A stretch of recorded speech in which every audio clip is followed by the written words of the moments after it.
Hello, everybody. It is me, main man Mike. Yes. I should be surprised to share a graphic design over the stream. White screen is pretty clean. This stream white screen is pretty clean. Thank you. Oh my gosh, it makes me so anxious.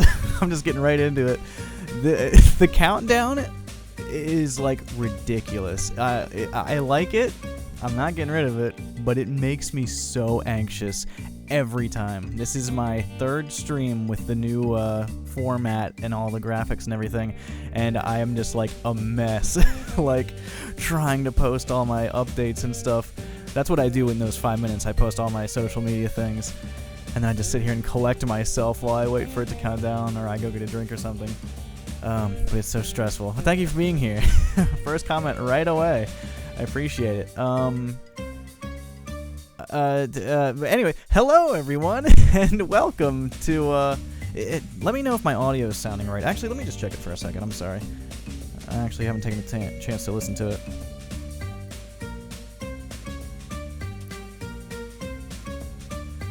Okay, sounds good. Yeah. Hey everybody, it's me, Mike Stone Up Yours. Welcome to another year's Valentine's Day special. This is the Mike Stoner Up Yours' 2021 Valentine's Day special. Yay! This is actually last year. So I don't know. I think in 2018 I played Hatful Boyfriend twice for a stream, and then last year 2020 I did like 2 Twitch streams of Romance Detective 1 and 2, which actually had the same publisher as this game, Blind Men. But that game was by Nom Nom Nami, and who I love. And I did those 2 streams, but then I went and I edited the stream VODs, so it was like a YouTube special with full editing and stuff. This one, it's a little bit down to the wire. I'm not going to do what I did last year and edit it. I'm just doing the stream. You may notice, if you've seen my recent streams, that I'm not using my border. I do have all my junk here. Hello, I'm here. I just thought it would be cooler to kind of like keep it plain for this one. So I am just rocking it old school style. But without any further ado, this game is Blind Men. It is, from what I just rewatched the trailer. I bought this like a long time ago. It was on sale on the, this is on the PlayStation 4, by the way. I mean, I'm sure it's in the YouTube title, but I forgot to put it in the Twitch title. But I got this game a long time ago when it was on sale, and I was like, that could be a good Valentine's Day game. And here we are. The time to choose a game came up, and I was like, oh, I want to do that Blind Men game. And so I just rewatched the trailer, and it looks, I like the plane. Certain games can use a layout, but some need just the game, you know? Exactly. That's what I felt, because this is a visual novel, and like half of that is the visuals. And so I felt like my webcam was kind of like taking up too much of the screen. In my Hades playthrough, it's like up in the corner and there's nothing really up there graphically, so I feel like it's cool.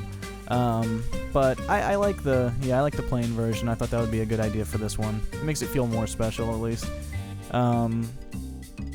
But I rewatched the trailer just before starting this, and so we take the role of the character in the middle of the screen here, and we are an aspiring villain, I believe, and these 2 men to our left and right sides are secret agents, who I have to assume are trying to like discover our plan or something. But I think we're gonna fall in love with one or both of them. I don't know where it's gonna go, but let's find out. Let me just check this first. Okay, this all looks fine. Let's just get into it. I don't know how long we're going to be here. HowLongToBeat.com said this game was like a half an hour long, so I was like, uh-oh, I'm going to be running through it like 2 or 3 times then, just like I did Hatoful Boyfriend. But then on YouTube, when I was looking up the trailer, I saw someone's like full playthrough video was like an hour and some change, so maybe we'll just do a one run through. But anyways, let's kick it off. This is Keegan Michael Key. When I was 7, I was sent to live with my uncle. I had just lost my parents to a car accident, the same one that left the right side of my face disfigured. Is this the character that we're reading for? They don't have a disfigured face. You have an eye problem. Okay. He did his best to make me feel welcome, but it wasn't enough. Bullied by my peers and ignored by people that were supposed to help me, I didn't fit in anywhere, and I spent most of my childhood thinking that it was somehow all my fault. One day, after I came home crying, my uncle pulled me aside and said to me, "Stop crying all the time, you big baby. People are fools, Keegan. Blinded by their own stupidity, they seek to destroy what they don't understand. But people like you and me, we're different. We're better. Never forget that." An eye patch isn't that disfigured. Yeah, word. At that moment, it all became clear. I finally understood what I had to do. I'd follow my uncle's footsteps, and I'd show them. Blind men blinded by their stupidity. So, what do you think? I'm only missing the essay section of the application. I don't know why the League even asked for one. There's nothing particularly evil about good grammar. Oh, so that was his, like, origin story he's pitching to a league of villains, I assume. I laughed nervously at my own bad attempt of making a joke. The League of Evil is the highest authority when it comes to criminal activity around the world. That reminds me, that just makes me think of the, I forget, they have, like, the Injustice League or whatever in the Harley Quinn anime. All the villains get together and try to make like their own like counter group. That's a really good show. I'd recommend it if you haven't seen it. It's all on HBO Max, 2 seasons so far. They can make or destroy a supervillain's career with a single word, and even those that don't answer them know better than to oppose them. Membership is for life, and vacancies are rare and far and in between. Even getting the opportunity to apply is difficult enough. I was reminded of Every Villain is Lemons. Every villain. Oh, yo! Oh my god, that's old school. I haven't heard that in a long time. I'm perfectly confident in my ability to deliver a flawless application, of course, but one can never be too sure. Which is exactly how I ended up asking one of my uncle's henchmen for his opinion on my application. This dude, henchman. Actually, hold on 1 second. I got like all these bright lights in my face, and I'm not doing a face cam, so I'm gonna turn them off for 1 second. Hold on.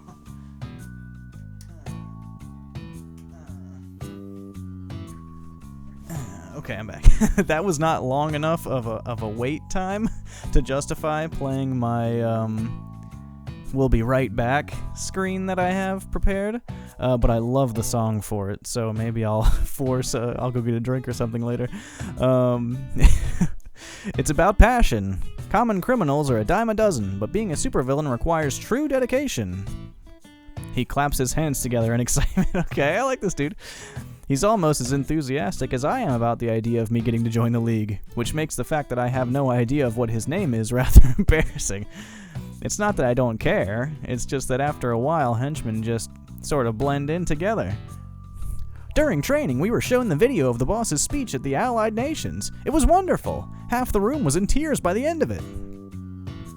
It's the one about how powerful countries abuse the vote system of the organization to legitimize their action, isn't it? I've seen it too. It's really good. It's not for nothing that Human Resources make all the new recruits watch it. In just a few words, you can really feel what the boss is about. What makes him different from all the other supervillains out there? You don't need to worry so much. Right from the heart, and you'll do fine. Besides, you're Sphinx's nephew. It runs in the family. He said so himself, didn't he? Sphinx. Ugh. Okay, I groan. Don't even start. It's bad enough that people think I only got to the opportunity because of him in the first place. I only got the opportunity because of him in the first place. The last thing I want is for it to actually be true. Getting into the league by my own merits is the only way I'll ever be taken seriously as a villain. By them and by everyone else. Not to mention, he has this weird idea about how spending all my time down here is not good for me. And it's not something recent either. Because intelligence agencies were always looking for my uncle, we never stayed too long in one place. As a result, I was homeschooled for most of my life. But ever since I finished my high school studies 3 years ago, he's been trying to get me to enroll in college, an actual college with other normal people. At first it was just subtle hints and the occasional comment, which I accepted as his way of showing he cared about my future. However, since last month, he's been bringing a bunch of pamphlets home. He went as far as outright telling me that if I was having problem choosing, I should study engineering like he did. Speaking of the boss, when are you planning to tell him? I have managed to keep the application process a secret for the better part of a year, but it can't remain that way forever. As proud as it makes me that he hasn't found out yet, I'm no fool. I know that luck has played at least some part in it. Besides, I meant it when I told the henchman that my uncle is my biggest inspiration. His approval would mean a lot to me. The next time I see him, I suppose. It will be better if he hears it from me now and not from the league after I get accepted. He hates being left out, and considering what I'm planning, he might just have a stroke. Well, here's your chance. He's heading our way. What? He was not supposed to come back until tonight. The henchman shrugs. No. I turn around and see my uncle walking through the door. He has never been a particularly expressive man, but he looks even more serious than usual. Good morning, boss. The henchman salutes him, and my uncle dispenses him with a nod. As he leaves, he silently mouths a good luck in my direction. Traitor! What? Yo, what? You're early. There was an explosion in the lab. There's toxic material everywhere, and since it will take the cleanup crew a few hours to get rid of it, I told everyone to go home for the day. I look down and notice that his clothes are stained with some kind of black substance. Instinctively, I take a step back. He looks down as well, shakes his hand, and waves his hand in a dismissive gesture. This is just oil. I was working on some of my old prototypes when I was informed of the explosion. Anything I can help with, boss? No. I want to clear up some space in the storage room. I'll get rid of whatever I can't get in working condition. And how many times do I have to tell you that you don't need to call me that? Sorry, I spend so much time with the henchman it rubs off after a while. Among other things. Uncle! Really? That was years ago, and it only happened once. Okay. As far as I know. Only because he got eaten by a shark before it could happen again. What? Yes. The time the feeding cage malfunctioned and our perfectly trained sharks decided to have him for lunch instead. What an unfortunate coincidence. The corner of his lips quirks up in an amused smile. I barely resist the urge to roll my eyes. Have you had time to go through the pamphlets? The entrance exams begin next month, so you have to submit your papers as soon as possible. I spoke with Madame Mantis. She said that if you're interested in moving to America, she'd be happy to help with anything you need. Ever since she retired, she has amassed quite a bit of contacts in the Board of Education. In fact, if you get everything else ready before next Friday, she'll personally write you a recommendation letter. Ooh. I've met her a couple of times. She was a proper villain, the kind of woman that never does things out of the kindness of her heart. Meaning that he either asked her for a favor, or she owed him one. Either way, I bet he's only telling me this so I feel pressured into enrolling. I'm glad that you brought it up, because I've been meaning to talk with you about that. You have? Does that mean that you've chosen a college already then? Not exactly. Not exactly. Keegan, cut to the chase. What if I didn't want to go to college? He stares at me in silence for what feels like an eternity. Finally, he closes his eyes and begins to rub his temples. We've been over this before. You need to do something with your life. You do a good job around here, but you can't keep running around with the henchmen forever. Wait, just hear me out. The reason I don't want to go to college is because I want to become a supervillain, just like you. I learned it from watching you, Uncle. In fact, I've already contacted the League. They think I've got a lot of potential, Uncle. They're just waiting for me to submit my full application. When did you even have the time to do that? Save it. That's not important. Helping me out and being an actual supervillain are two completely different things. The League's application process is infamously hard for a reason, Keegan. Many people have died trying to impress the council.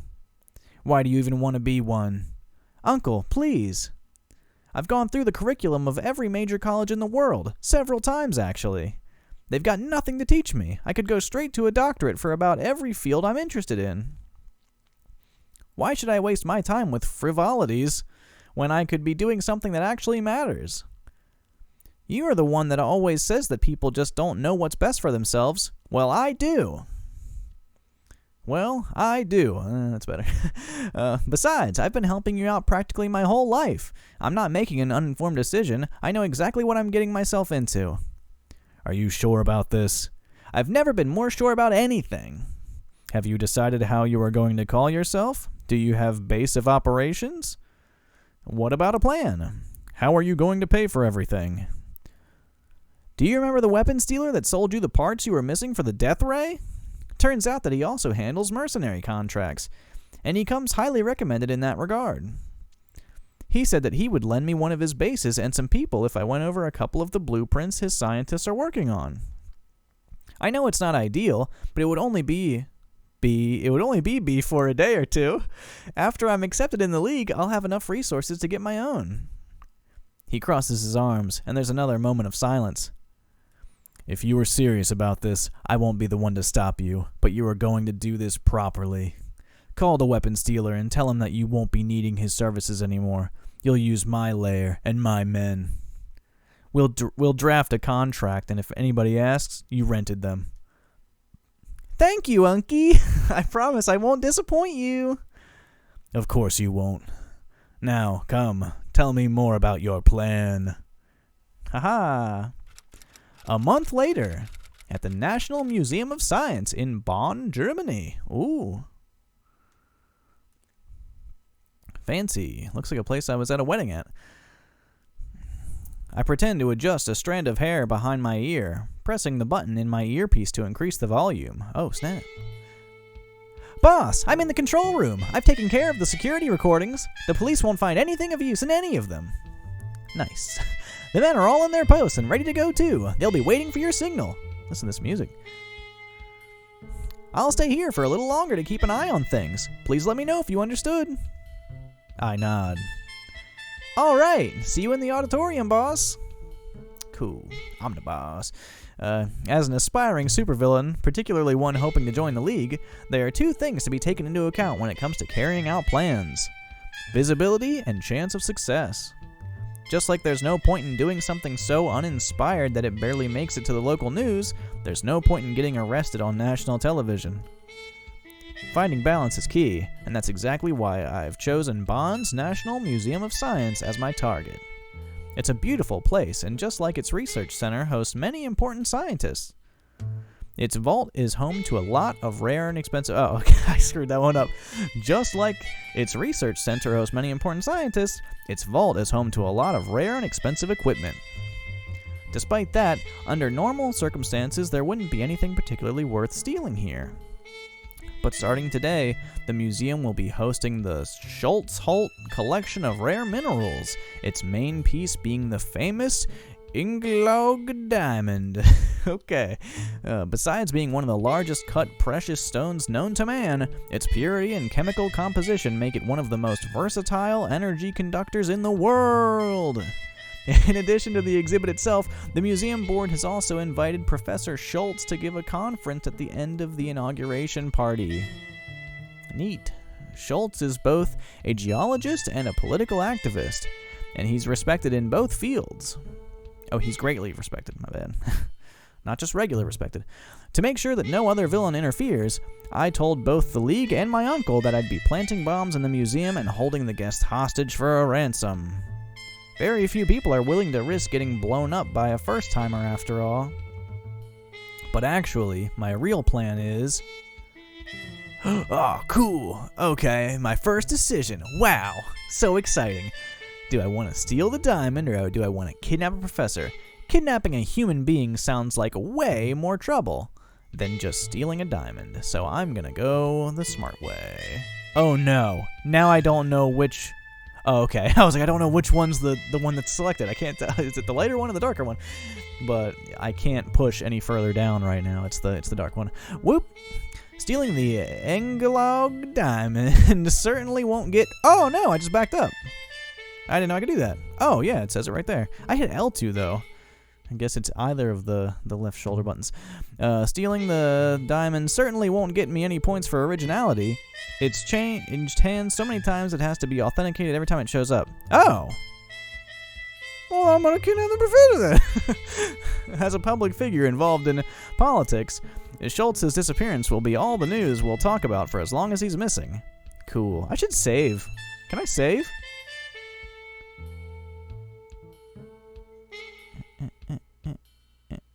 Don't do that. Oh, there we go. This is a weird menu. I'm not even gonna front. Okay. Yep. Kidnappings are hardly my area of expertise, but all things considered, they are pretty straightforward. And it's not like I will have to deal with him for long afterwards in any case. I'm certain that both the Americans and the Russians will be willing to pay a hefty sum to get their hands on him. If I had to guess, I'd say that they'll want to claim they were the ones that saved him, making the other side look incompetent. Or maybe they'll use the opportunity to get rid of him while the blame falls on someone else. It's a great plan, if I say so myself. If my nerves don't kill me first, that's it. That is. Until Schultz's conference begins, there isn't much for me to do except wait. The only reason I got here at the beginning of the inauguration in the first place was in case the henchmen needed me for something. Unfortunately, that also means that I've had plenty of time to go over the plan in my head, including all the little details that could go wrong. Dun, dun, dun. I hate to admit it, but my uncle was right. Being the mastermind of a plan instead of just another person helping out is a completely different experience. But it doesn't matter. When I join the League, I'll get to tell the story whichever way I want. None of the boring parts, none of the doubt. Everything was perfect on the first try. In the end, I decided to go grab a drink at the bar while I wait.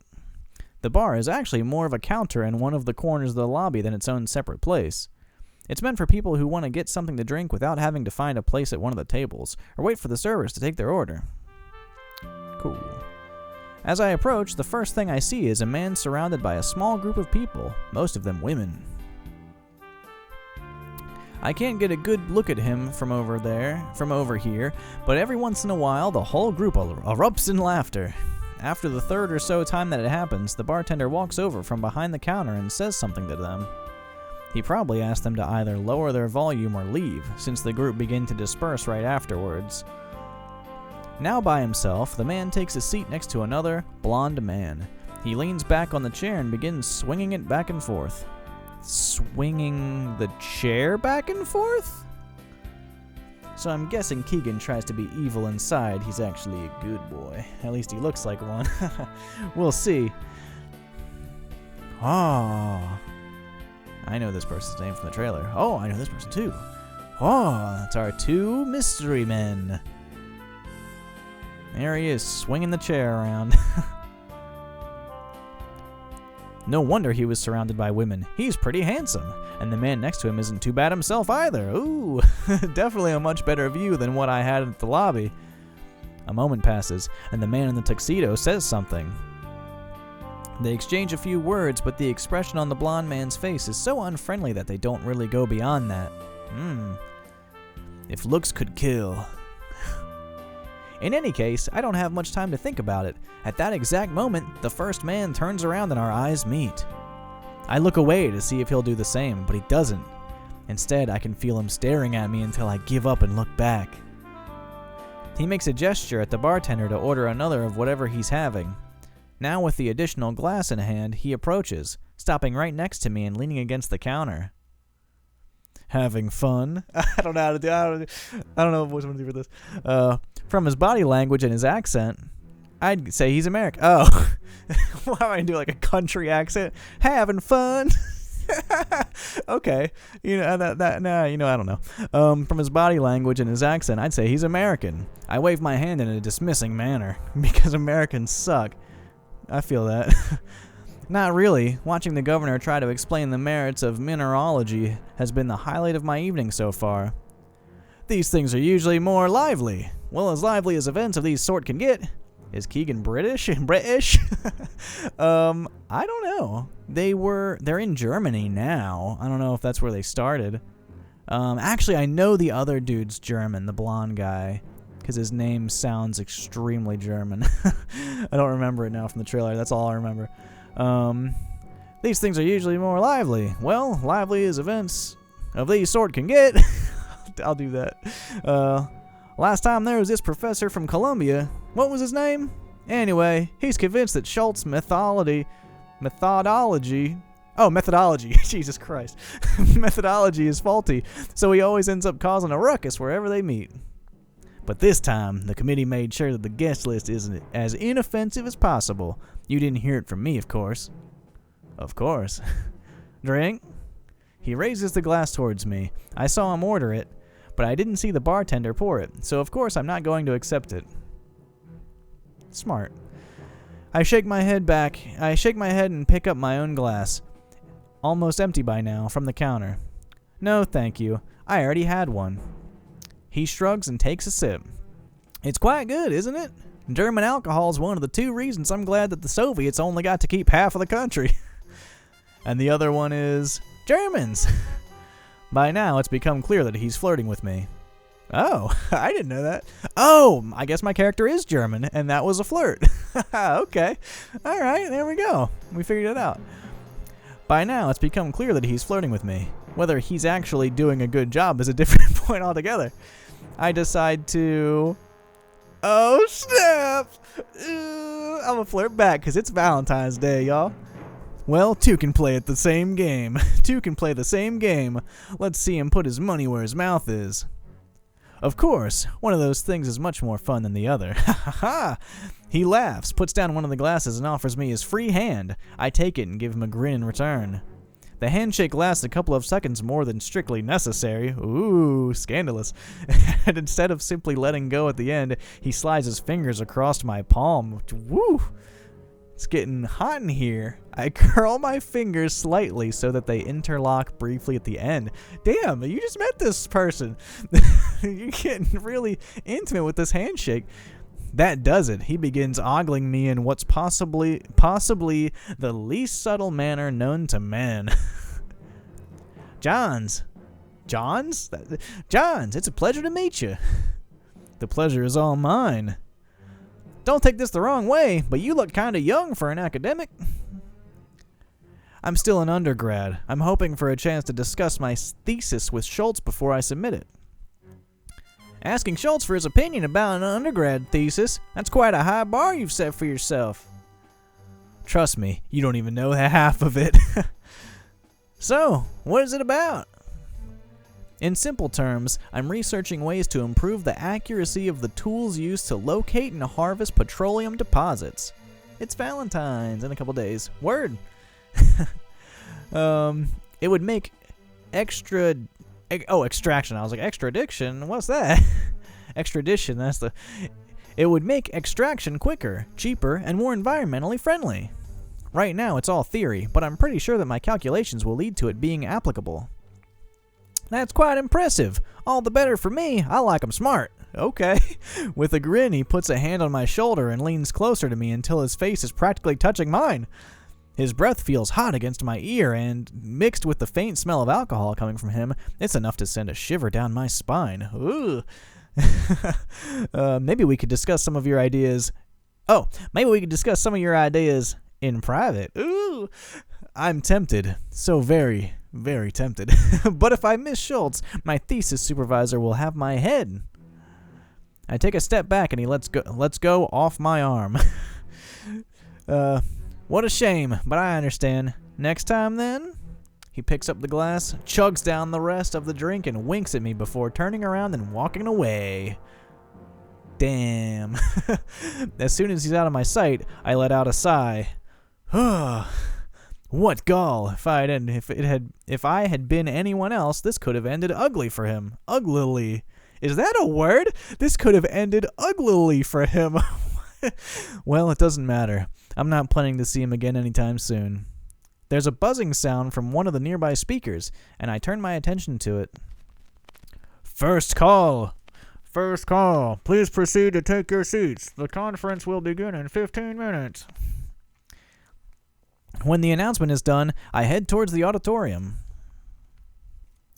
Other than the first 2 rows, which have been reserved for politicians and the press, the seats aren't numbered.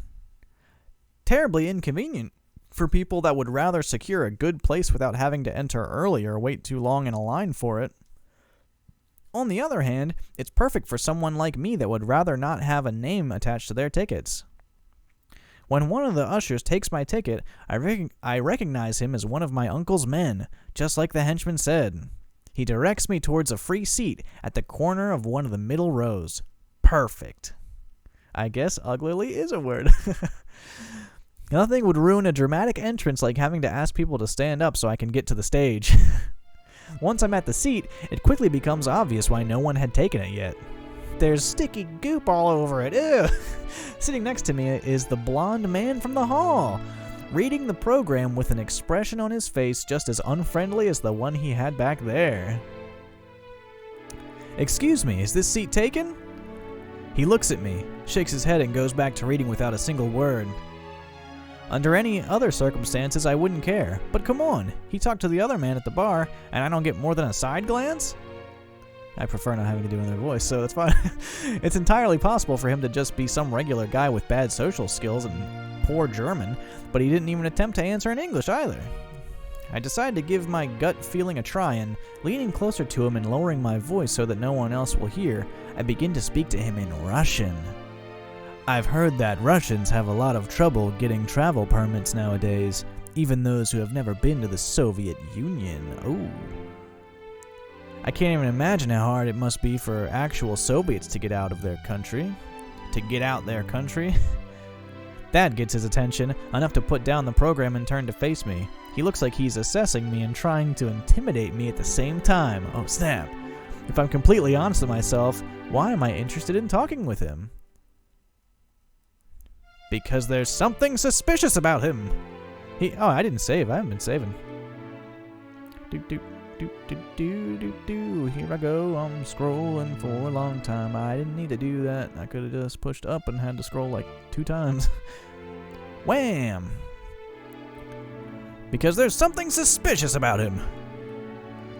It's not uncommon to find Russian expatriates in high-profile events, but in general, they're pretty easy to recognize. This man isn't one. I went through a lot of trouble to make sure no one would interrupt me today, so if there's something out of place about him, I need to know. Sure. Sergei, that's it. Suka, Bly, and other Russian words. Yes, and etc. Me neither. Nah, that's dumb. I don't do that. I don't know. Me neither, but I imagine it's just about as difficult as finding someone that will teach you Russian on this side of the world. He's just going to be super dramatic. His accent is very thick, even in Russian. Don't make me do this. Thankfully, I speak the language fairly well. Otherwise, I would have regretted my decision as soon as he opened his mouth. As with all things, it's a matter of knowing the right people. Speaking a language won't get you arrested, though. That depends on how you use it. It's loud. And how do you use it? Who are you? Who are you? Who? No one of consequence as long as you don't get in my way. Oh, dang. We exchange a look of suspicion before he goes back to reading, not without hesitation. Seems like I'll have to keep an eye on him. Third call. Please remain in silence for the duration of the conference. We'd like to remind you that photography is restricted to authorized press. The lights of the room begin to dim until they turn off completely, and the auditorium's only remaining illumination are the spotlights above the stage. In my head, Sergei would sound like Nico Bellic from GTA 4. Yo, word. Same. A man in a suit appears from the left end of the stage, followed by Professor Schultz. He stops at the podium, and soon any hopes of conversation are drowned by the audience's applause. Please welcome Professor Hans Schultz, head of the Schultz-Holt Foundation. There's another round of applause, this time much louder. After a couple of seconds pass, Schultz holds his hand up and the whole room goes quiet. Slowly, the floor next to him begins to open, and everyone watches in awe as the case in which the diamond is kept rises from it. I had seen pictures of it before, of course, but, oops, sorry, my phone just like unplugged weird. There we go. Sorry about that. I had seen pictures of it before, of course, but it doesn't compare to seeing it in person. Schultz. Oh, as you all know, the Engelard is amongst the rarest gemstones in the world. Flawless both in its surface and its interior. It allows both heat and electricity to be conducted with minimal dispersion up to... I pressed the button on the side of my watch. The man explodes into a billion pieces. I couldn't risk bringing too much equipment on my person, but I managed to fit both a communicator and a small laser into my watch. At my signal, all these cats just start running towards the laser, which I pointed right at Sergei. At my signal, the doors burst open and the henchmen appear, while the ones that... Whoa, is music going crazy right now? I gotta turn my volume up on my TV. I can barely hear it. Okay, I like this free music. Sounds like all the stuff I have. While the ones that had been posing as ushers hurry to lock the doors behind them. Oh, snap! My uncle only ended up lending me about half a dozen of them. That's 6. That's not a lot of people, but since the people inside have no way to tell, they are more than enough. There are whispers of confusion at first, but the room goes completely quiet when Schultz slams his hand against the podium. What is the meaning of this? Security! Get these people out of here! I don't know, I already forgot the voice. I stand up, and I'm escorted to the stage by that one henchman whose name I should probably know by now. While we walk, he goes ahead and hands me the control of the bombs.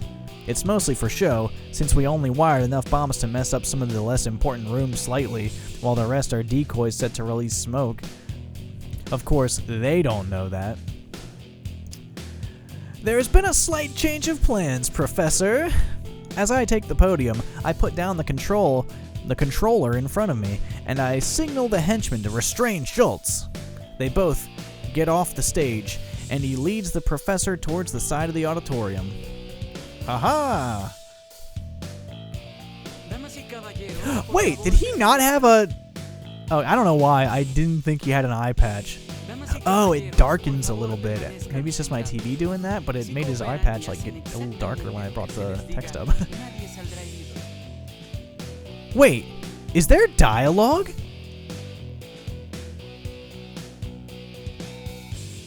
Voices in Spanish? In Spanish? What?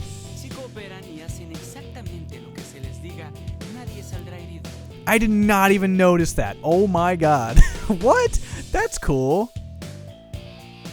Okay, well that'd be dope if I was better at Spanish, but I'm not. I'm sorry.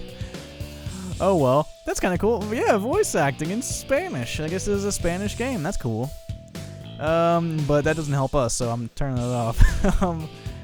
Ladies and gentlemen, please remain seated. If you cooperate and do exactly as you were told, no one will get hurt.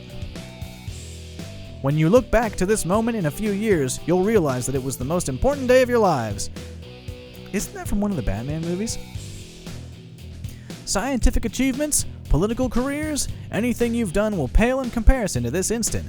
And that is because today, you'll become part of history. You'll have the honor of witnessing the birth of one of the greatest supervillains known to man. Do I get to pick my name? Oh, Dr. Cyclops. Oh, that sucks, dude. Come on. Awful. Boo. As of right now, you also have the honor of being my hostages. Oh, wow. Hopefully the government values your lives. Nice. I'm briefly interrupted by the sound of talking coming from amongst the seats. I decide to ignore it and continue. What? Like, I just, checked out Sergei, quote-unquote, because, supposedly because he was, a threat, and I need to know everything that's suspicious going on here. I need to have complete control of the situation. But there's people talking in my crowd of hostages, and I'm going to ignore them. They're making a plan to get me. Enough to pay the... When it happens again, I stop speaking and begin to look over the crowd, searching for the source of the interruption. Most of guests have either a look of fear or discomfort on their faces, and some of them even shake their heads when they notice me looking at them. What?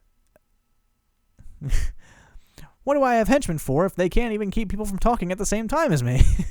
Finally, I notice that the henchman is out of place, standing at the end of a row rather than at his place next to Schultz.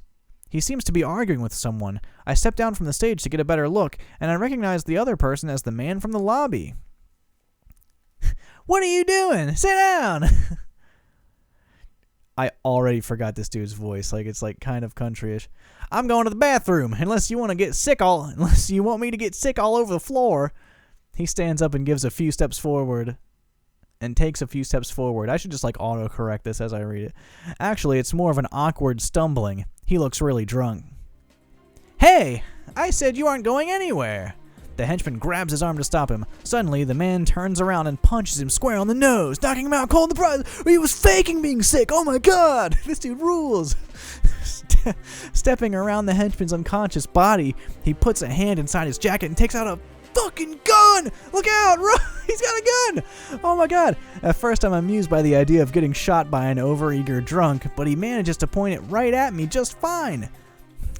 Agent Hunter, Global! You're all under arrest. Yeah! Shit! People begin to turn to look at him, whispering to each other, until the crowd's attention is divided between the two of us. Meanwhile, none of the henchmen move, unsure of what to do. The only security on site was supposed to be the museum's guards, and some of the local police stationed outside. There was nothing to make us think that an agent of Global would be here, let alone armed. Bond. Hunter Bond. Nice. The henchman could deal with him through sheer numbers alone, but I need them to keep control of the crowd. If everyone begins to panic, it's not going to be good for any of us. I decide to try and bluff, so I shrug and laugh it off. Ha ha ha! Nice try, but you wouldn't risk a shootout in a room full of civilians. Or for me to blow this place sky high. I pick up the controller and put my index finger on the big red button on the middle of it. See this? My men have put bombs all around the museum. One false move, and I'll push it. Don't make me do it. With you still inside? No, I don't think so. As for your henchmen, my aim is pretty good, and something tells me none of them want to be the one that gets their boss shot. Guess we'll have to see who's faster. Get him! Dun, dun, dun, dun, dun, dun. Here they go. Okay. The henchmen are getting ready to fire when I'm blinded by a flash of white light.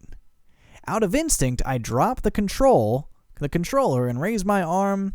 I wonder if it is just called a control when it's like that. It's not like a remote. Oh, yeah, you call it a remote control, not a controller. Maybe either word works. Anyways, but the movement makes me lose my balance, and I end up falling back. Grenade! Everybody get down! The henchman who was knocked out a moment ago is back up. Hold your fire! My vision is blurry, my knees are weak, and my arms are sweaty already. Wait, I just screwed that one up. My vision is blurry, so much that I barely see the second flash of light when it goes off. I hear the people begin to scream, but the noise sounds distant, as if I was in another room altogether. It's not much of a relief, but at least that means that they were flashing grenades. They were flash grenades rather than fragmentation ones. It takes a couple of seconds for my eyesight to come back completely, and a couple more for me to regain enough strength to be able to stand up. I look around. Half of the henchmen are on the floor, covering their ears in pain, and the other half still looks too confused to do anything. Upon realizing that no one is blocking their way anymore, the people in the seats begin to run toward the exits in panic, pushing each other and screaming. By the time the henchmen try to regain control of the situation, the whole room has descended into chaos. Oh no! In front of me, Agent Hunter points his gun in my direction and begins to approach, or at least he's trying to. His hand is shaking so much that it's obvious that he's just as disoriented as I am. I frown. Okay, hang on 1 second. I'm going to take a drink of water. I recommend you all drink water and stay hydrated.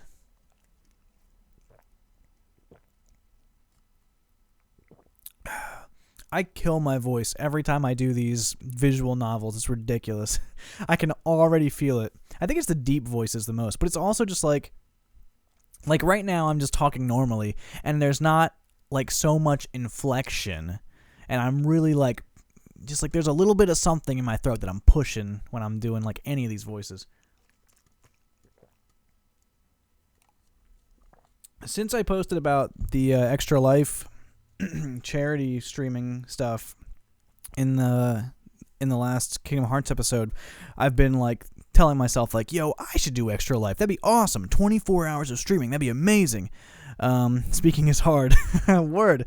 But like I would, like the first thought I had about Extra Life was like, I cannot do any visual novels. I would die. Like I think the longest I did, the last stream of Wintermore Tactics Club was 7 hours, and that game is only like half visual novel. But yeah, anyways, oh yeah, I remember last year the Romance Detective like killed me by the end of it, because that was like a pretty long stream too, one of them. Aw, Theo is sleeping on the ground behind me. Chelsea's at her friend's house right now helping her put together an entertainment center. Anyways, if it wasn't him, then who? He looks at me, then at the floor, and stops. I look down as well and realize why. I guess no JRPGs for that matter, unless they're voice acted. Yeah, I don't know. Oh, you know what I would love to play? I've been thinking about this for a long time. Like, since March of last year, the pandemic started, and I had like a couple weeks off work before we like transitioned to PPE, and I had to go back. I was like, man, I just want to record like a super long playthrough of all 3 of the Dragon Ball Z Budokai games for like the Game Boy Advance. That'd be so cool. and that's like what comes to my head right now. Of like, if I could play something for 12 hours or 24 hours, maybe that would do it. I also thought if I really wanted to get like more attention on my Extra Life stream, I would replay Kingdom Hearts 1. And then, like, if I beat that and still had time left, I'd go into Rechain and just do that again. That'd be pretty fun and cool.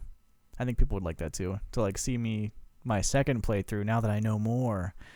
Anyways, it's the control!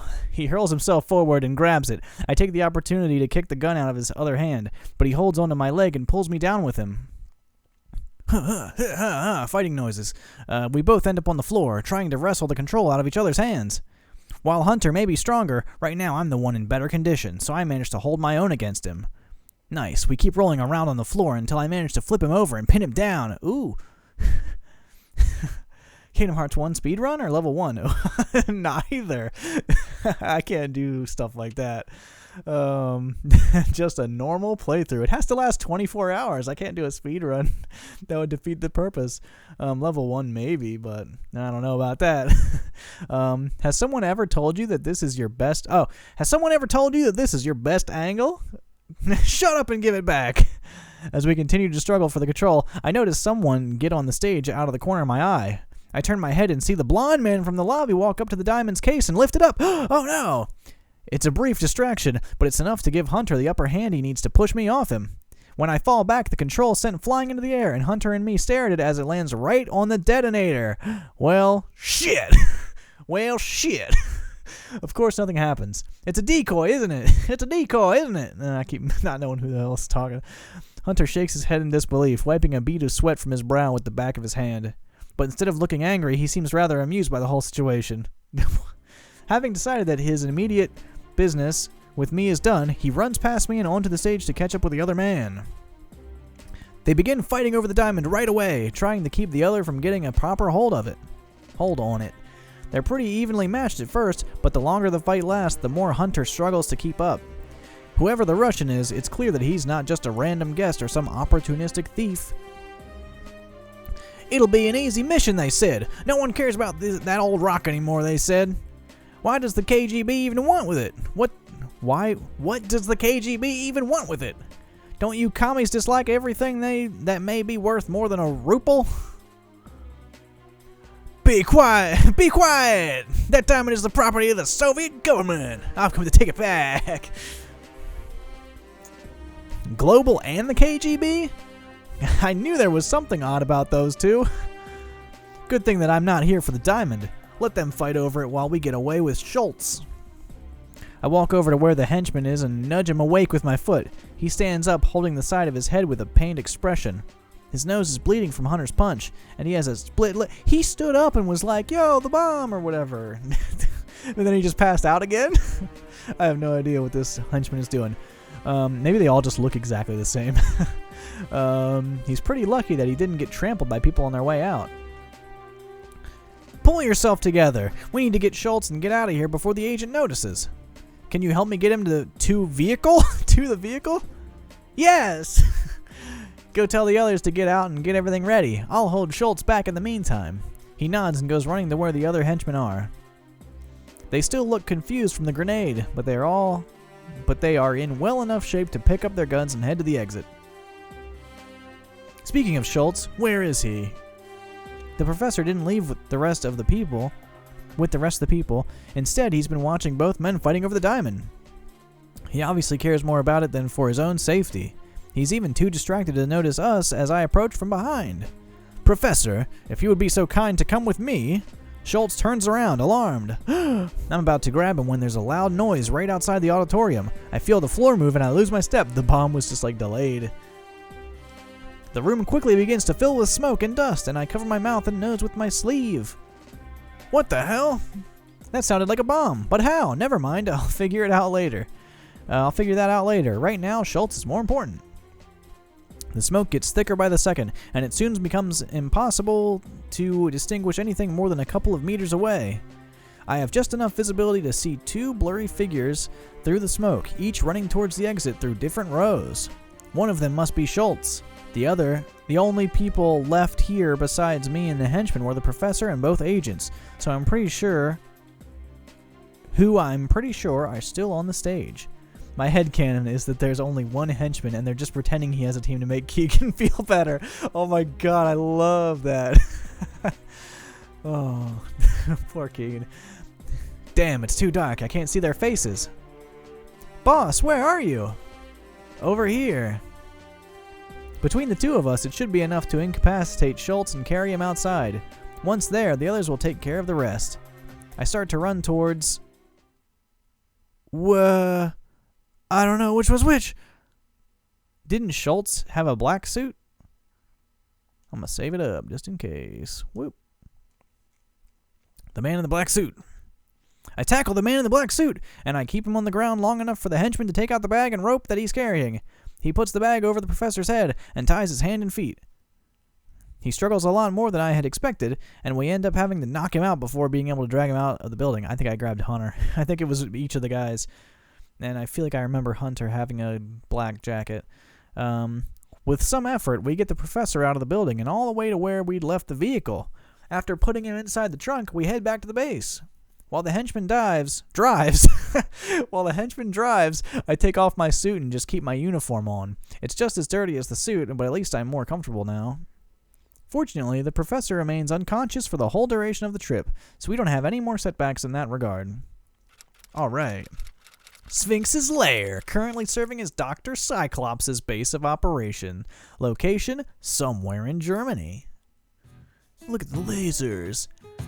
When we get to the base, the other henchmen hurry to help us carry Schultz to the laboratory. They put him down on the chair that we prepared for him. Yeah, my lips are dry.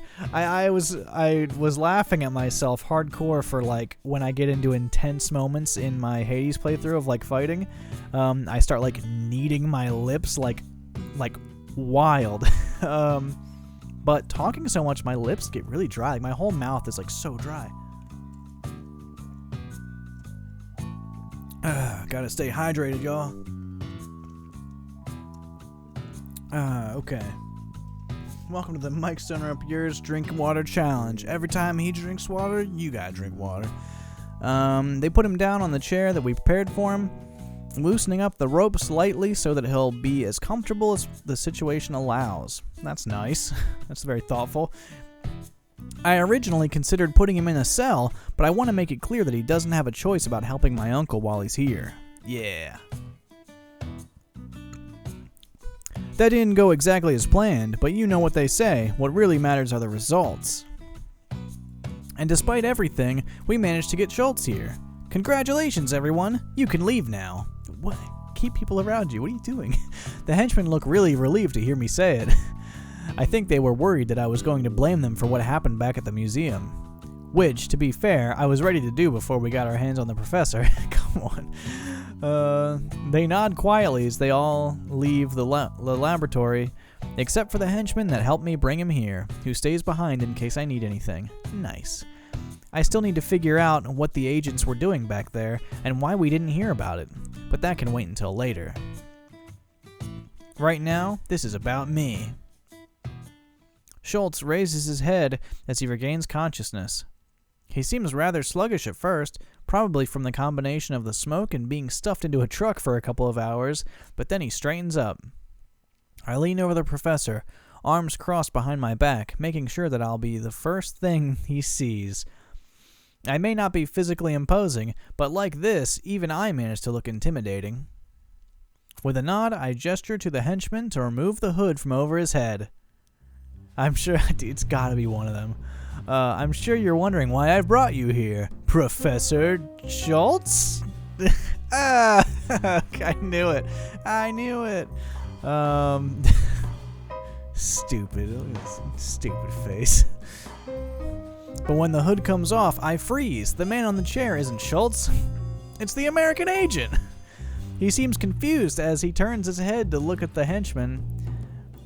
But as soon as he sees me, he grins.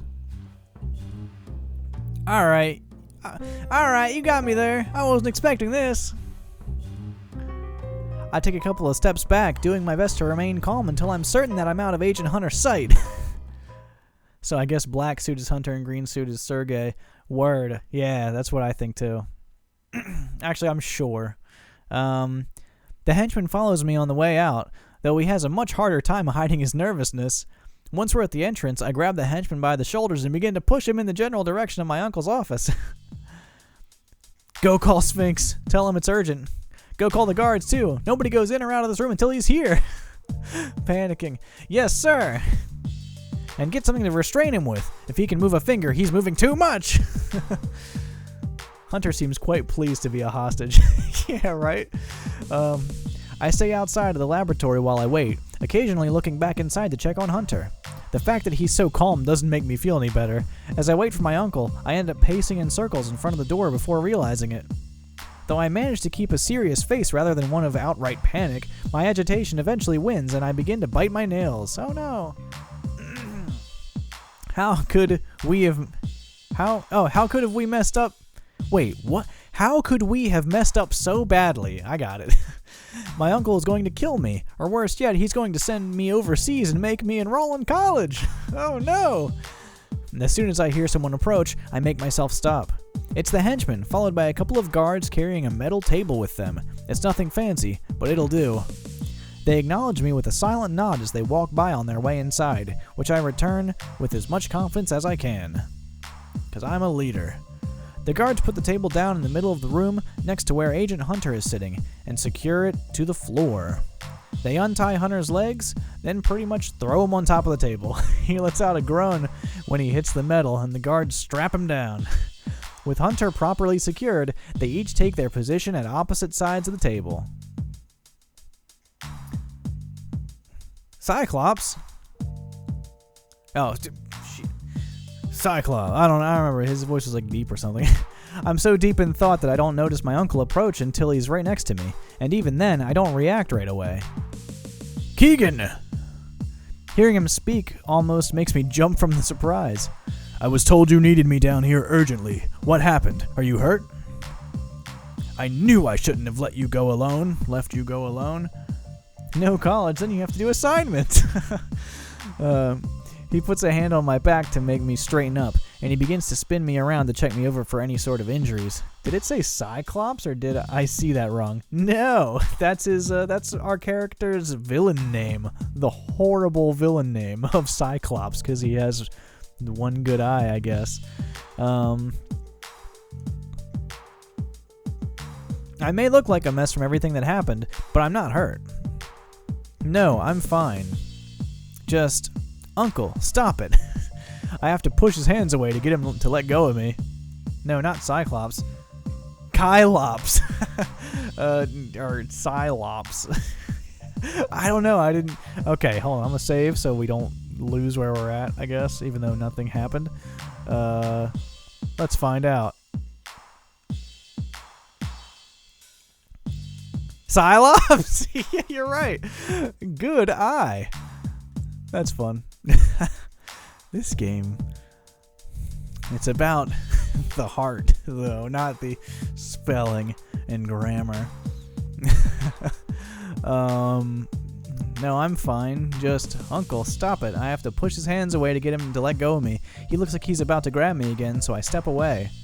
There might be the slightest chance that you were right, and I didn't think this I didn't think this through as thoroughly as I had thought. You know that I told the League I was going to ask for a ransom for the people at the museum, right? He makes a pause, almost as if he is having trouble following the conversation. Or rather, as if he could tell exactly where it's heading, but still hope to be wrong about it. That was your plan, yes? I thought how impressive it would look in my application if I managed to pull off even a bigger crime without anyone knowing about it until the very moment it happened. Kidnapping Schultz would get me more money and acknowledgement than anything I did at the museum would. Especially since keeping secrets from the League is so difficult in the first place.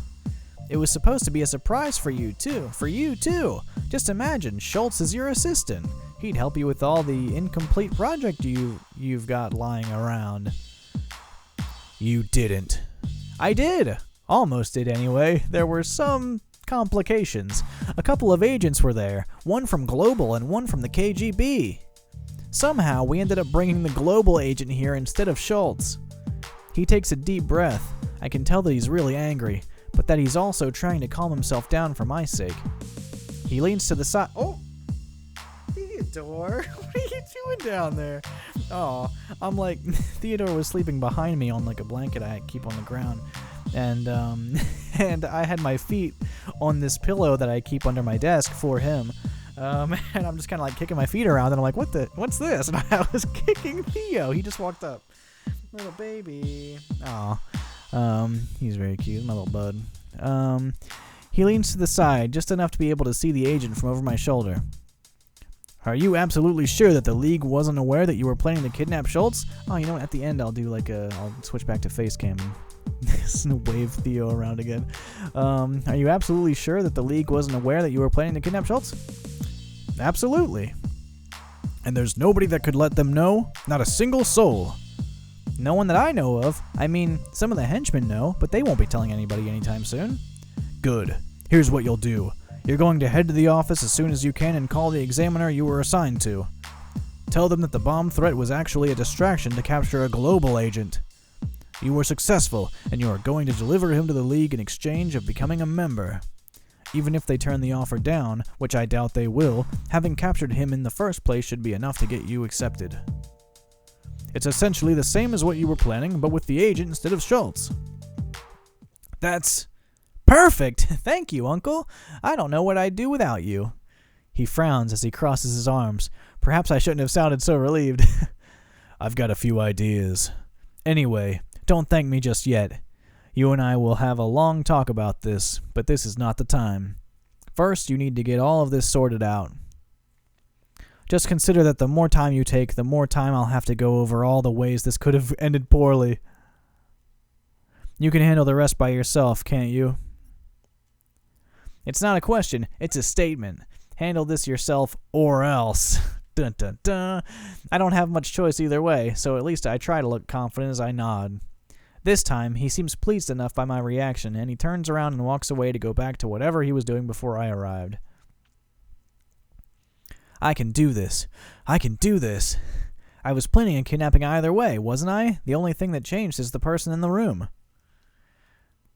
I get back inside, and as soon as they see me, the guards turn around to face me and salute like they would have done with my uncle. I recognize the reaction from the times I have seen my uncle order them around while in a bad mood. They're measuring just exactly how upset I am. The acknowledgement is nice, but under the circumstances it makes me feel more like they're nervous for me and less like they respect me. I'm about to speak when a tapping sound gets my attention. I look down, and I see Hunter using what little mobility he has to tap his knuckles against the table. It's terribly exasperating, mostly because it makes it seem as if he was just waiting for me to get on with it. The only way it would be worse would be if he was humming or something. I clear my throat, and he raises his head. He raises his head as much as the restraints allow him. What took you so long, Doctor? I was beginning to think you wouldn't be coming back. Why? Do you have somewhere to be, Agent? What can I say? It's a full-time job. I can always make time for good-looking men, though. Snap. One of the guards coughs, trying to dissimulate his laughter. I glare at him, and Hunter raises his eyebrows in a suggestive manner. You know, I like this place. Very modern, yet classy. You have good taste. You'd be surprised how many people just rent an empty warehouse in the middle of nowhere and call it a day.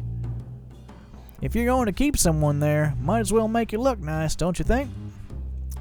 Agent.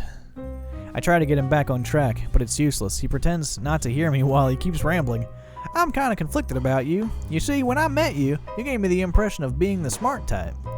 Your cover story back at the museum was like that too. You could have chosen something simpler, but you didn't. Not to mention that your secret lair is a laboratory, and a very fancy one at that. Mistaking me for Schultz, though, that was a rather big mistake. Not the kind that someone who thought their plan they did not understand this sentence. Not the kind that someone who thought their plan through thoroughly would make. So either I overestimated you, or you're even newer at this than I had thought. New drinking game. Take a drink every time a hunter flirts. You'll be hydrated in no time.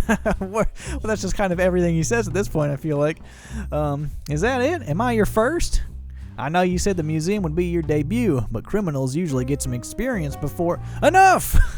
I slam my hand against the table to get him to shut up before he can embarrass me any further, and I step away from him and closer to the guards. I want at least 2 people here at all times, understood? Give him water if he asks for it, but nothing more. Exactly, hydrated in no time. Search him for weapons, too. I don't want any surprises. If it looks suspicious, take it away.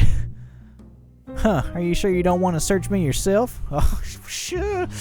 You know what? I also want him gagged, just to be sure. As I step out of the room once again, I look at my clock, and I take a drink of water.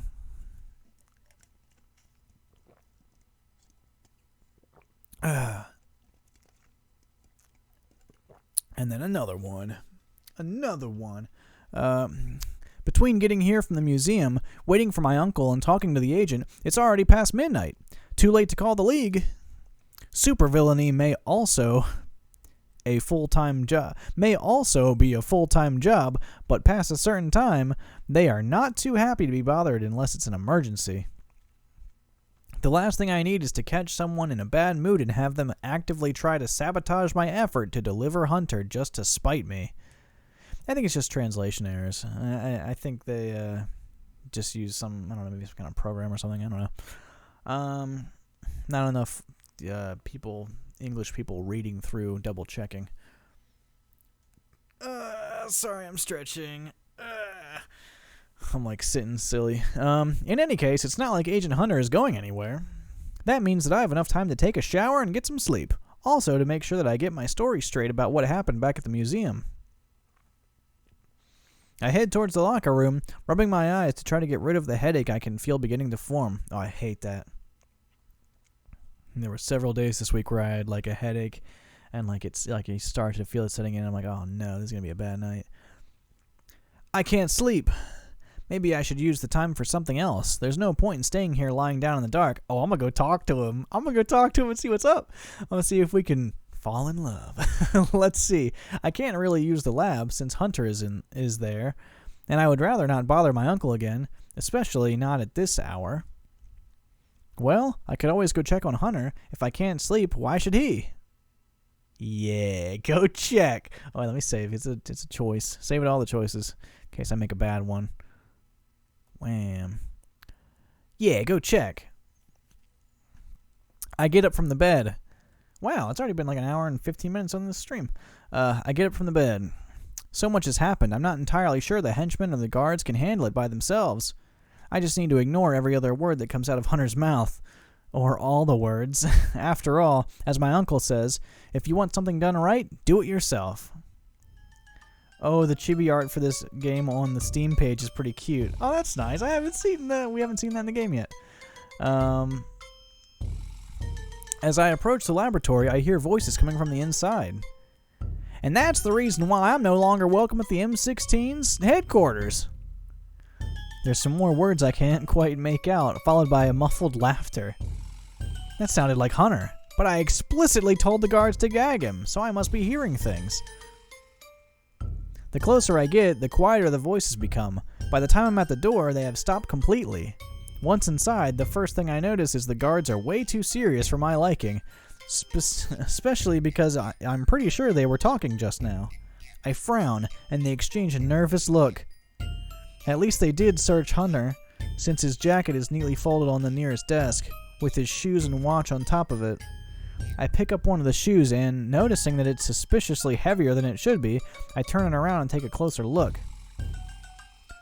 Is this all? The guard closest to me nods. Unless you want to... No, stop right there. I already know what you're going to say and I don't want to hear it.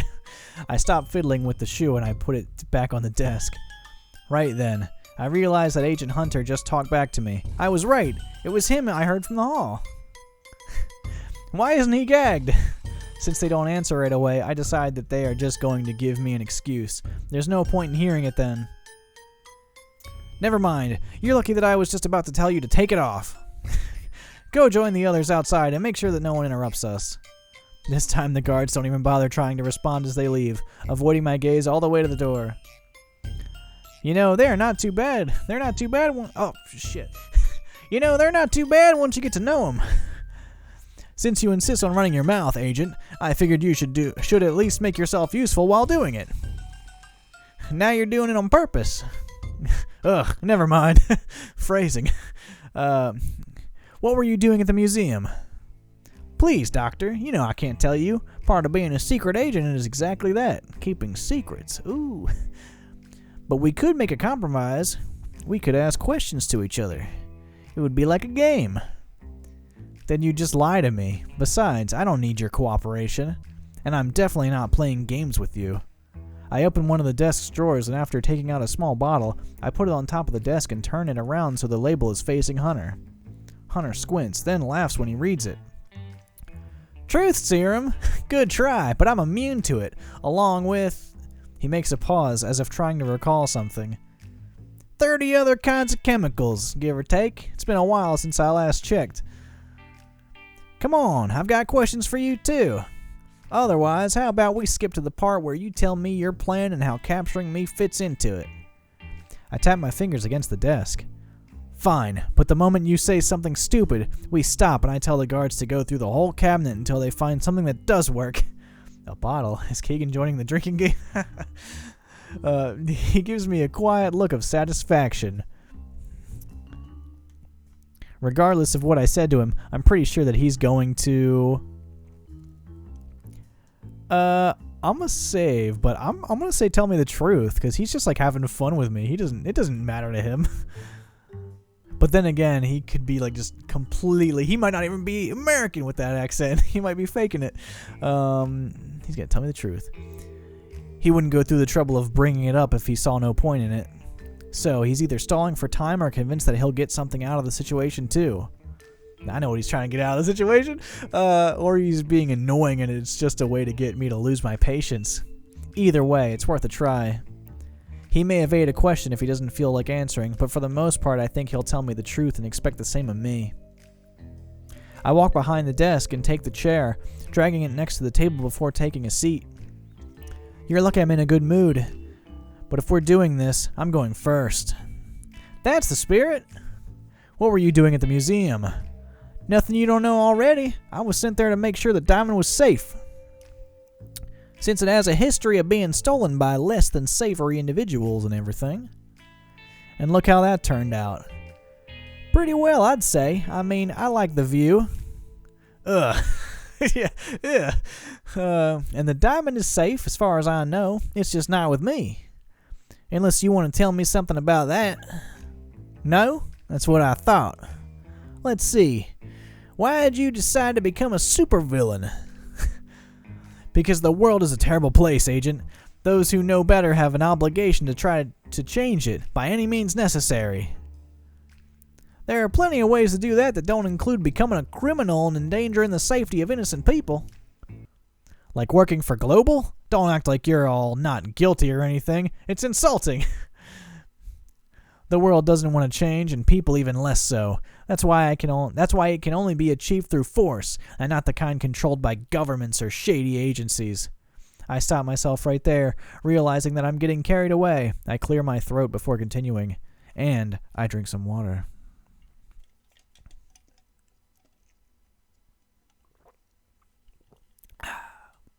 Nice. Never mind. Do you have any family? Yes, but we aren't very close. At least, not enough to care if something happened to any of them, for example.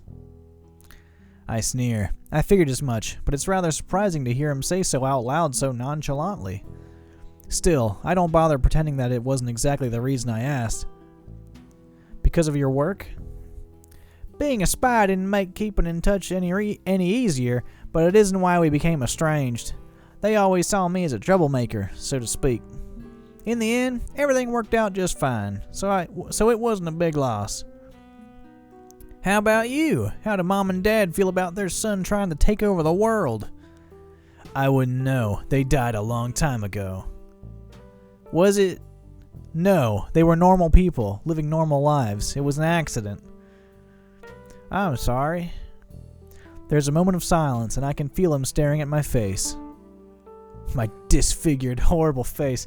I suppose it's meant to be symptomatic. Oh, sympathetic. I was like, what? Why would they say that? Sympathetic. I'm the one that screwed that one up. But coming from a man tied down to a table, why couldn't they do a graphic of him, like at least like with the arms at his side or something? He's just standing. But coming from a man tied down to a table, it just comes off as condescending. I stand up and drag the chair back to its place by the desk, avoiding Hunter's gaze as I turn around. We're done here. It's obvious that we're not getting anywhere anyway. Perhaps the League will have more luck when they come to pick you up tomorrow. The next morning, the first thing I do after waking up and getting ready is head to the office to call the League. I see my uncle sitting at the desk, going through some papers. Before I even get to interrupt him, he raises a finger to let me know that I should wait, and then ignores me for about 5 minutes until he's done with whatever he's doing. Finally, he acknowledges me with a nod.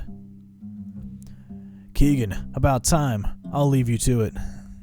He puts the papers into one stack, pushing them to the side of the desk before standing up. Uncle, one more thing before you do. What does the League do with captured agents? He stops, tapping his fingers against his chin.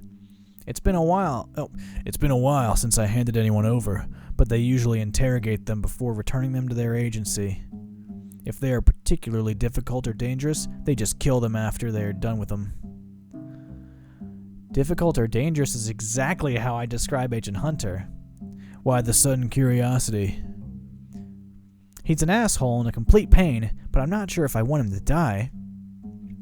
At least, not killed by the League. That's just not a good way to go. No reason in particular. I just thought it would be prudent to know, in case I needed to get rid of any loose ends. Don't worry too much about it. I'll be outside in case you need anything. He walks out of the office, and I go ahead and sit down before I dial the operator's number. Since it would be impractical to expect every single villain to keep means of contacting each other, everything is handled by a centralized department. It's actually independent from the League, so it has the benefit of being able to serve as intermediary between us and other organizations too. No reason in particular. Sure, bud. Operator. Good afternoon, Sphinx. How can I help you? It's Dr. Cyclops, actually. I'm just borrowing Sphinx's phone. I need a line to... What? I'm going to call Global and be like, I got your boy. Well, see, I feel like I'm thinking on a way higher level than this game is playing at. I feel like I'm thinking ahead, like, I want to call the league because that's like my objective and stuff. But at the same time, I feel like if I call the league, he's going to die, is basically what this game has simply said to me. So I want to call global if I want him to live. Just assuming that this game has the simplest of intentions, that it's not going to do any kind of complex twists and such. So I'm going to call global. I can't get rid of the feeling that I shouldn't hand Hunter over to the league. Perhaps I should trust my gut in this. They mix up on and in a lot. My gut on this. Yeah, the league doesn't necessarily have my best interest in mind. I stand up and lock the door, but that's my dream! I stand up and lock the door. Once back at my seat, I lower my voice as much as possible. It's Valentine's Day, though. To global, it's urgent. Of course, please remember that agencies record all incoming transmissions, and they are known to use them to track down unwanted callers. If you aren't using a properly encoded line, we suggest that you switch to one before continuing the call. That isn't ominous or worrying at all. My end is secure. Go ahead. Very well. Wait a moment while I put you through. Bloop, bloop, bloop. The operator disappears from the screen as soon as she finishes speaking, replaced by a spinning picture of Global's insignia, which they don't show. After a moment of waiting, a man in a suit picks up the call. Both he and the office he's in are completely nondescriptive in a way that can only be intentional. He looks surprised at first, but then he frowns. Who are you and what do you want? My name is Dr. Cyclops. The man from the museum? I grin. Haha, you know me. I feel a certain sense of satisfaction from knowing that he recognized me, especially because he makes no mention whatsoever of the incident or anything having gone wrong. That's right. Now be quiet and listen, because I'll only say this once. Recently, one of your agents came into my possession, Agent Hunter, or so he calls himself. I'd say $500,000 is a fair price to get him back.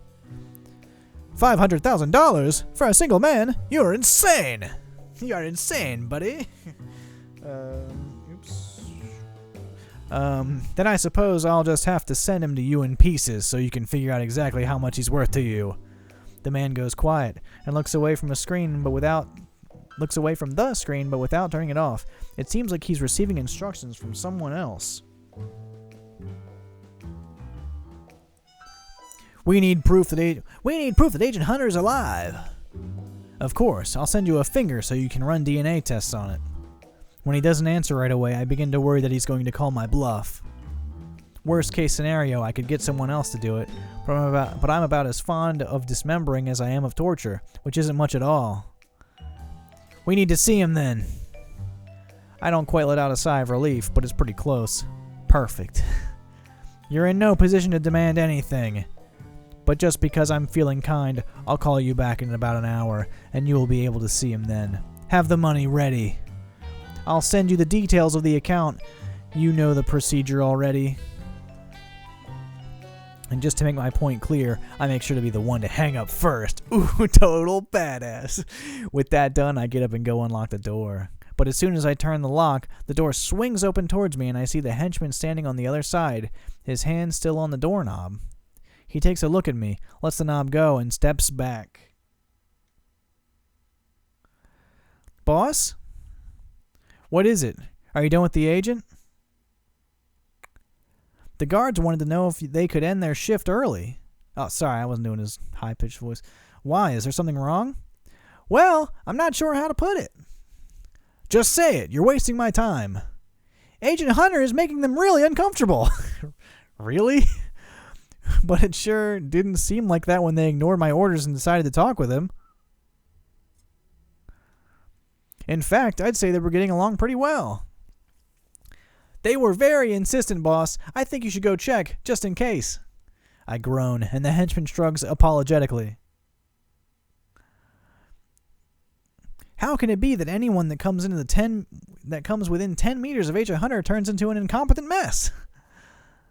It doesn't matter. I had to go to the lab anyway. Fine, But if it turns out to be nothing, you'll all be stuck cleaning up the laboratory for the rest of the month. Oh no. Or until I can think of something worse. Whatever comes first. He looks less sure than when he came in, but he doesn't say anything about it. The first thing I notice when I get to the lab is that the guards are now all standing at the door, rather than split between the door and being next to Agent Hunter. I suppose this position serves the purpose of making sure that Hunter doesn't go anywhere, just as well without actually being close to him, but they weren't supposed to move.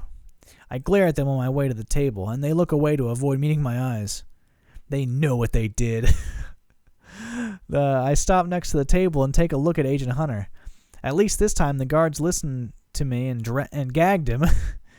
He has a black eye, too, probably courtesy of the henchman. Nice.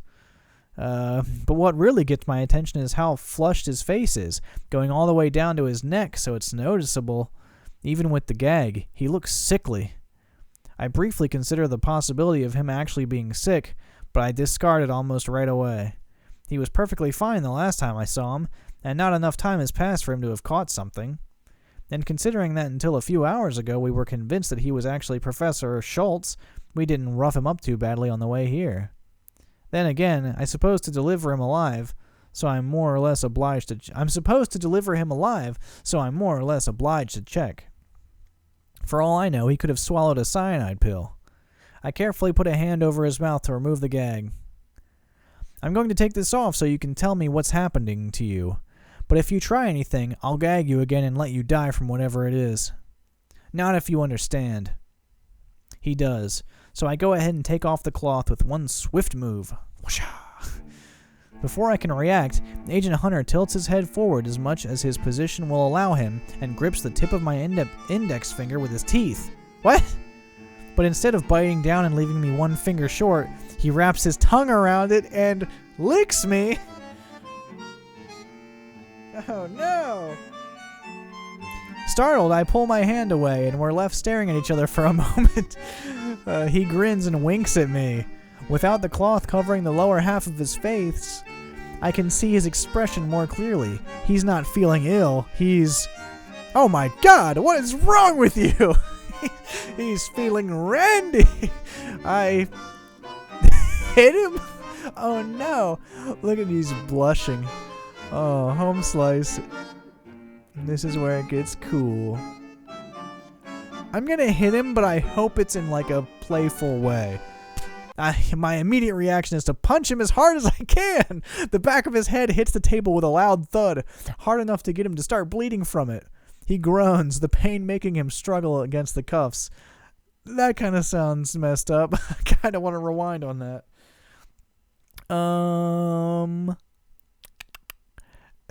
I will. I'm going to rewind on that. I'm going to walk away. Oh, damn. I take a step back and wipe my hand on my shirt while I take a deep breath. He's obviously trying to rile me up, so I won't give him the satisfaction of showing just how angry I am. Yeah. I really should feed you to the sharks. Count yourself lucky that I've already arranged something else. Global has agreed to pay your ransom. I suppose you're not as useless as you look, if they are willing to spend so much money on your freedom. Humor me! How much did you ask for? I'm beginning to think that not enough. I turn on the lab's computer and go through the same routine with the operator as before. It's much quicker this time, mainly because the people at Global are actually expecting me to call them, so I don't have to wait as long to be put through. As soon as the man I talked to before appears on the screen, I move aside so that the camera has a clear view of Agent Hunter. Hey boss, nice day we're having, isn't it? I take this as enough proof? Yes, the money's being transferred to you as we speak. Good, and remember, no tricks. This ain't a, I don't know. I was gonna say a magic show. Oh, that would work actually. Yeah, this ain't no magic show, no tricks. Right then, the henchman comes running in, stopping just outside of the camera's view. He's gasping for air as if he had run all the way here, and he takes a moment to catch his breath before he starts making gestures with his hands. Use words. I can't understand what you want. He walks over to me, but instead of just speaking at once, he pulls me to the side and lowers his voice. Boss, we have a security breach. The guards aren't answering their communicators, and the radar detected an unknown vehicle in the perimeter. What do you mean? We think it might be from Global, but we aren't sure. Oh my god, what if it's the other dude? Tricks are for kids. Oh, that's a good one. I like that. What? Computer, cut the transmission. Put the base on alert and go see why the guards aren't answering. If it's as serious as it sounds, come back here immediately. We should get ready to evacuate, just in case. No, not until we're absolutely... I read that in the wrong voice. Not until we're absolutely sure of what's happening.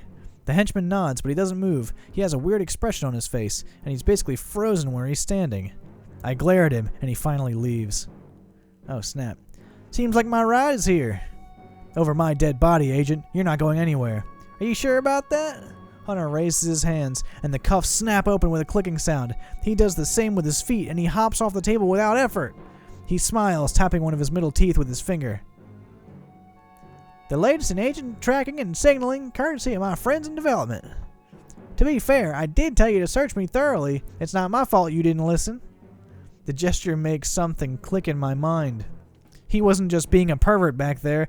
He used my finger to turn it on. I must look even more dumbfounded than I thought because his smile turns into a teasing grin. I could have done it myself, yes, but it would have been way less fun, and I wouldn't have gotten this moment. That bastard! He was just buying time to see what we'd do with him. And I bet that all the talking he did with the guards was just to distract them so they wouldn't notice when he loosened the handcuffs. I try to use the element of surprise to push him back onto the table, but instead he grabs me by the waist and spins me around so that I'm facing the opposite side. He pushes me against the table with one swift move, and the cuffs close around my wrist before I can get back up. Whatever he did to the cuffs, it was only temporary, and now they're back to normal, meaning I'm left pointlessly struggling to get them open. I demand that you release me in this instant!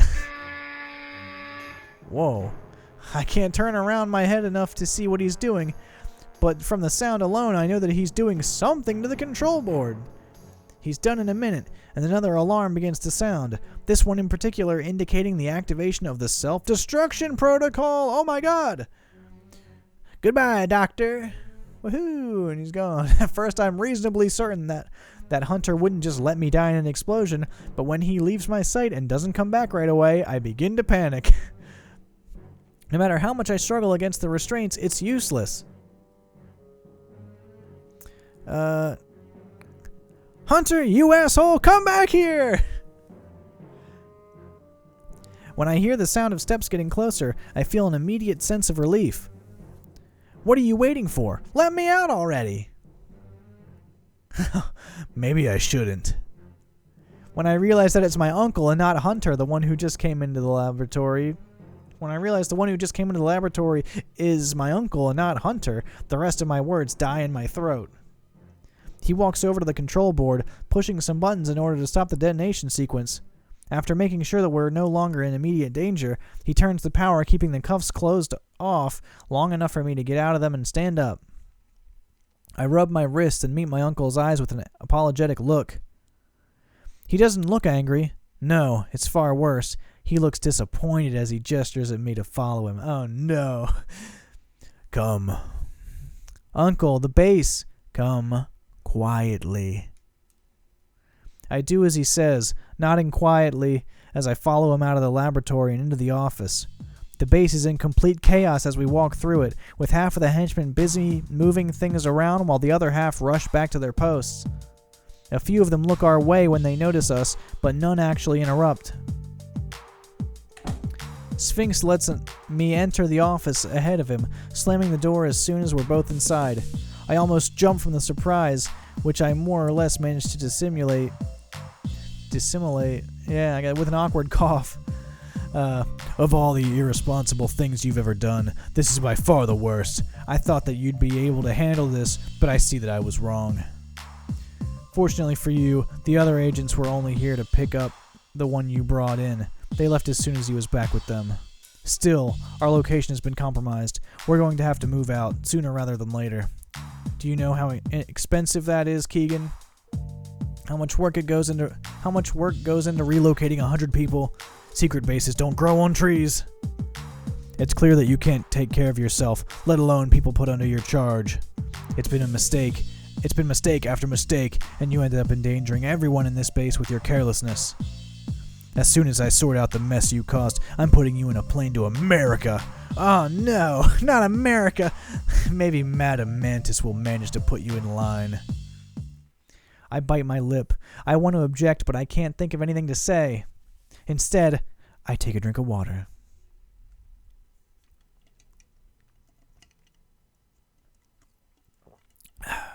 Very good. It is not helping my throat at all. Besides, he's right. At least as a student, my mistakes won't endanger anyone I care about. The end? What?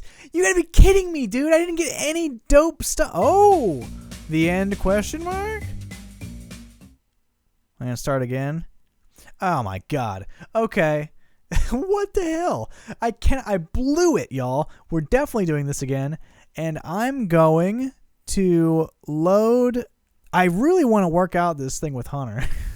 So I'm going to go back to when I got him. Bam. I tackle the man in the black suit. Woo! Oh my god, stop. Okay. Instead of checking on Hunter, the fact that he's so calm doesn't make me feel any better. As I wait for my uncle, I end up pacing in circles in front of the door before realizing it. I blew it. What a bummer. Though I managed to keep a serious face rather than one of outright panic, my agitation eventually wins and I begin to bite my nails. How could we have messed up so badly? My uncle's going to kill me, or worse yet, he's going to send me overseas and make me enroll in college! As soon as I hear someone approach, I make myself stop.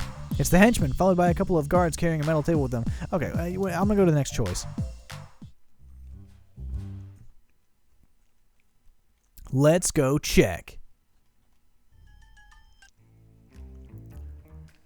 I think he's gonna... You know, I'm just gonna do opposite of everything I did and see what happens. He's gonna lie to me. There's no way that he's going to tell me the truth, not the whole truth at least. So I'm not going to either. I know he just wants to keep me talking to see if I'll let anything slip. Well, two can play at that game. I'll go first. What were you doing at the museum? Nothing you don't know already. I went there to make sure the diamond was safe. It's worth a lot and not the sort of thing that should be in the wrong hands, you see. So, why did you decide to become a supervillain? The same reason most people decide to do it. The money's too good to pass up, and I'm smart enough to get away with it. Really? There are plenty of other jobs that pay well too, especially for smart people. You could have gotten a place in academia, or in the government. You could have even come to work for us.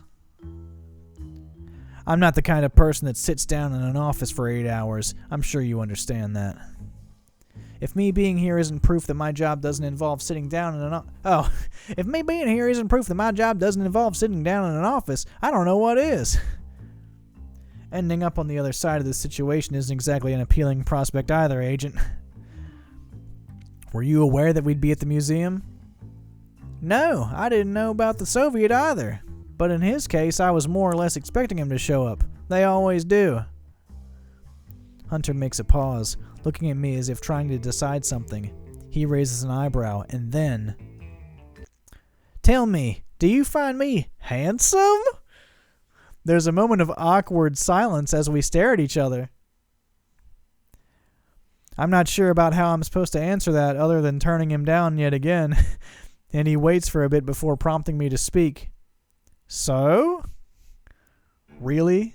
I promise to answer your questions, any question. And that's the sort of thing you want to know? When else? You and me? Alone in your lab? I'm interested in getting to know you. And I'm even more interested in what you think about me, because I'm a narcissist. Suit yourself. It's very hard for a man to look bad while wearing a tailored tuxedo. So congratulations on not being horribly hideous. Wow. Do you have any family? Yes, but we aren't very close. At least, not enough to care if something happened to any of them, for example. Let's see. Back at the museum, would you have slept with me if you hadn't found out that I work for Global? Wow. Just saying that he's gonna lie to me has made this happen. At the museum? Don't be stupid, Agent. Huh. Does that mean you wouldn't have right then, but you would have done it some other time? Hunter, am I handsome? Keegan, no. Credits roll. Yeah, it should have been like a question that did that. No, I meant... Enough. I warned you not to say anything stupid. We're done here. I've thrown papers around. You're getting flustered. I'll take that as a yes. Now I feel like I really missed out, Doctor. I turn away, though I manage to resist the urge to touch my face to check whether I'm actually flustered. Guards! The guards come back inside right away, and they at least have the decency of looking genuinely serious when they do. They both stop in front of me, staying perfectly still while they wait for my instructions. Go get the henchman from the infirmary. He should be done getting his nose fixed by now. I'm messing up half of these. Agent Hunter claims to be immune to truth serum. We'll be testing that. But make sure to tell the henchman to not rough him up too badly. We need him in one piece. I'm about to leave, but I stop right before I cross the door and turn around. And if I come back to find you talking with him again, I'll find the worst job in all the base and assign you to it. Nice. I'm being good this time. I heard that there's some dangerous material that needs cleaning. Oh, I said that last time, I remember. They nod, and the last thing I see before I leave the room is the guards taking out the various bottles from the cabinet and putting them on the desk. Nice. I see my uncle sitting at the desk, going through some papers. Before I even get to interrupt him, he does this thing that we already saw. Yeah, cool. I call the people, and I'm going to call the League. I'm going to save it again, though. This is my second playthrough, so it's on a second page of pages of saves. I'm going to call the League. The League. It's urgent. If Hunter gets himself killed, it'll be his own damn fault. Of course, Doctor. Please wait a moment while I put you through. Bleep, bleep, bleep. The operator disappears from the screen, replaced by the League's insignia. After a moment of waiting, a man that I recognize as one of the League's examiners picks up the call. Well, perhaps recognize is a little bit of a stretch, since most of his face is obscured. Dr. Cyclops, the council is still deliberating about your application. May I remind you that calling us won't speed the process? At least, not until you submit the missing information. I know. That's exactly why I'm calling. In my application, I stated that I would be holding people ransom during an important event at the museum and demanding money in exchange. That I did. Get to the point, Doctor. We don't have all your time. We don't have all your time? We don't have all our lives? However, that was actually a distraction to draw attention away from my real plan, capturing an agent. Yeah, all right. Right now I have a global agent in my possession, a man that goes by the name of Hunter. And why didn't you inform us of this before? I already forgot the accent. No one else except me and the henchmen involved in the operation knew about it. Surely the League understands that something so delicate as capturing an agent requires absolute discretion. Global has ears everywhere. My point is, if I was a League member, I could drop Agent Hunter at the nearest facility, but since I'm not, I need someone to come pick him up. The examiner stares at me in silence for what feels like an eternity before finally nodding. Well played, Doctor. I knew there was a reason you'd made it this far. It might be just my imagination, but he sounds rather impressed. I'll schedule a pickup as soon as possible. Someone should be there in about an hour. I'll also inform the council of the delay caused by your unfortunate lack of membership. I'm sure they'll agree that such valuable contributions to the League are best done promptly. Hell yeah. As soon as he hangs up, I get up and put my hands together in delight. Everything went so smoothly, I don't know why I was worried in the first place. I hear the doorknob turn slightly, as if someone was making sure that it isn't locked. Before I can go open it myself, the henchman comes in without even having bothered to knock first. Boss? Who the hell's this henchman? I'm afraid he's like a bad guy or something. I guess a good guy. I don't know. What is it? Are you done with the agent? The guards wanted to know if they could end their shift early. Oh, this. Something wrong, and how to put it. They say, he's making them uncomfortable. Oh, my God. We got to go down there right now. Quick. Get down there. The first thing I notice when I get to the lab is that the guards are now all standing at the door, rather than split between the door and being next to Hunter. They know what they did. I briefly consider the possibility of him actually being sick, but I'm gonna take the gag off. It's perfectly something. I carefully put a hand over his mouth to remove the gag. I'm going to take this off so you can tell me what's happening to you, but if you try anything, I'll gag you again and let you die from whatever it is. Not if you understand. He does, so I go ahead and take off the cloth with one swift move. Before I can react, Agent Hunter tilts his head forward as much as his position will allow him and grips the tip of my finger with his teeth. Oh no! But instead of biting down and leaving me one finger short, he wraps his tongue around it and licks me.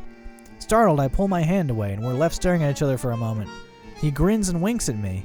Without the cloth covering the lower half of his face, I can see his expression more clearly. He's not feeling ill, he's... Oh my God! What is wrong with you? I hit him. I'm doing everything opposite. So far, at least. Wham! My immediate reaction is to punch him as hard as I can. The back of his head hits the table with a loud thud, hard enough to get him to start bleeding from it. He groans, the pain making him struggle against the cuffs. Shit! That's the least you deserve, you sick fuck! you sick fuck! Jesus Christ. I wipe my hand on my pants, taking a moment to calm myself down before speaking. I really should feed you to the sharks. Count yourself lucky that I've already arranged something else. In a matter of minutes, someone from the League will come to pick you up. I'm sure you can imagine, but if you try something like that with them, your head will roll. I turn on the lab's computer, which I'd previously set to call the League. I go through the same routine with the operators before, and a few minutes later the examiner that I talked with before appears on screen. He looks considerably friendlier, probably because this time he already knows that I have a good reason to be calling. But before either of us can even say a word, the henchman comes in. I expect him to announce that whoever the League sent is already here, but instead, he pulls me away from the computer and lowers his voice. Boss, we have a security breach. The guards aren't answering their communicators and the radar detected an unknown vehicle in the perimeter. What? What do you mean? Oh my God. It's global. They're going to get him. Computer, cut the transmission. Quick. Bloop. The screen goes black right away, but the split second is still enough time for me to see the examiner frown in disapproval. Oh no. Of course, things couldn't go too well, could they? Put the base on alert and go see why the guards aren't answering. If it's as serious as it sounds, come back here immediately. We should get ready to evacuate, just in case. No, not until we're absolutely sure of what's happening. The henchman nods, but he doesn't move. He has a weird expression on his face, and he's basically frozen where he's standing. I glare at him. He's also very tall. Compared to me, like my head goes up to his chin. I glare at him, and he finally leaves. Seems like my ride's here. Over my dead body, Agent. You're not going anywhere. Are you sure about that? Hunter raises his hands, and the cuffs snap open with a clicking sound. He does the same with his feet, and he hops off the table without effort. He smiles, tapping one of his middle teeth with his finger. By gods, it was a thing you did with my finger. Oh my God, you sick fuck. That bastard. I try to use the element of surprise to push him back onto the table, but instead he grabs me by the waist and spins me around so that I'm facing the opposite side. He pushes me against the table with one swift move, and the cuffs close around my wrist before I can get back up. I was hoping that me punching him and making his head bleed all over the table would disorient him so he would be slowed up here. Whatever he did to the cuffs, it was only temporary, and now they are back to normal, meaning I'm left pointlessly struggling to get them open. I demand that you release me in this instant. Hunter sighs, somehow still managing to look pleased with himself. His expression changes into a grin as he moves from the end of the table to its side, leaning against it before running a finger along my arm. They got this music again. It sends a shiver down my spine, which I try to dissimulate by frowning even more. I don't know, you look pretty good like this. Oh, Jesus Christ. Screw you! Again. For what it's worth, this is the most fun I've had in a mission in a long, long time. I could think of a way or two it would have been more fun, but I haven't given up on that just yet. Maybe next time. Did I blow it again? Oh! Mwah. He moves a hand to the back of my head, trying to get me to keep still while I continue to struggle. After a couple of tries, he puts a hand on each side of my head instead, holding it in place as he quickly leans down just enough for our lips to meet in a kiss. The kiss is quick and with all the roughness of a man that's just about to run for his life, but it's much better than I'd be willing to admit out loud. Look how white I am.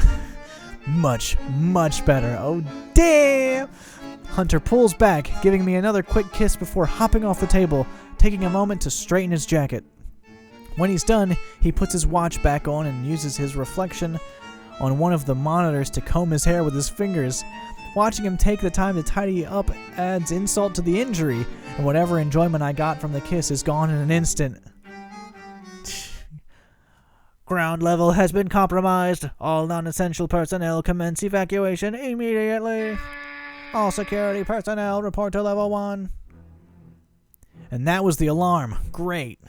I let my head fall off the table. This day couldn't get worse. See you later, Doctor. Haha. Oh, shit.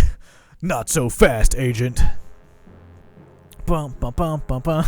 Right as Hunter is about to leave, my uncle steps in from the hallway, blocking the door by standing in front of it. Hunter looks shocked for about a second, and he actually takes a step back before regaining his composure. I feel relieved until I notice the reason Hunter is so calm. My uncle is alone and unarmed.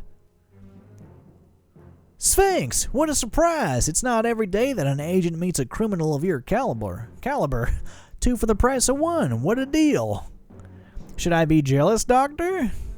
I groaned to myself. Now on top of everything else, it looks like I got beaten by a complete buffoon. Sphinx doesn't have any more patience for Hunter's nonsense than I do, and he raised a hand to get him to shut up. Be quiet. Much to my surprise, Hunter obeys. My uncle walks into the room with a steady pace, not stopping until he's standing between Hunter and me. Hunter and I. He puts a hand on the edge of the table, leaning over it just enough to make sure that I can see his expression of discontent. After a moment, it softens and it looks more like worry than genuine anger. When he looks up to face Hunter, he's frowning again. Here's the deal. I'll let you take me in, with the condition that you let everyone else go. That means the doctor, and every single person inside this base. If you've already arrested anyone, you free them. Hunter looks at me, then back at my uncle, and begins to tap his chin with his fingers while he thinks. Sphinx, don't! No one asked for your opinion, idiot. But...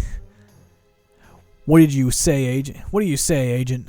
Otherwise, me and Cyclops might just get away, and you'll be left with nothing but some henchmen that don't know anything. Not really worth all this effort. I can see where he got his brains from. Well, Sphinx, you've got yourself a deal. I don't have handcuffs on me, so I'm counting on your good behavior. I'm a man of my word. Then we shouldn't have any problem. The fact that both of them are acting like I'm not even here only adds to my frustration, but I keep quiet. Hunter takes off his shoe again and slides off the sole, revealing a phone underneath. Call everyone back. I need an immediate extraction for 2 people.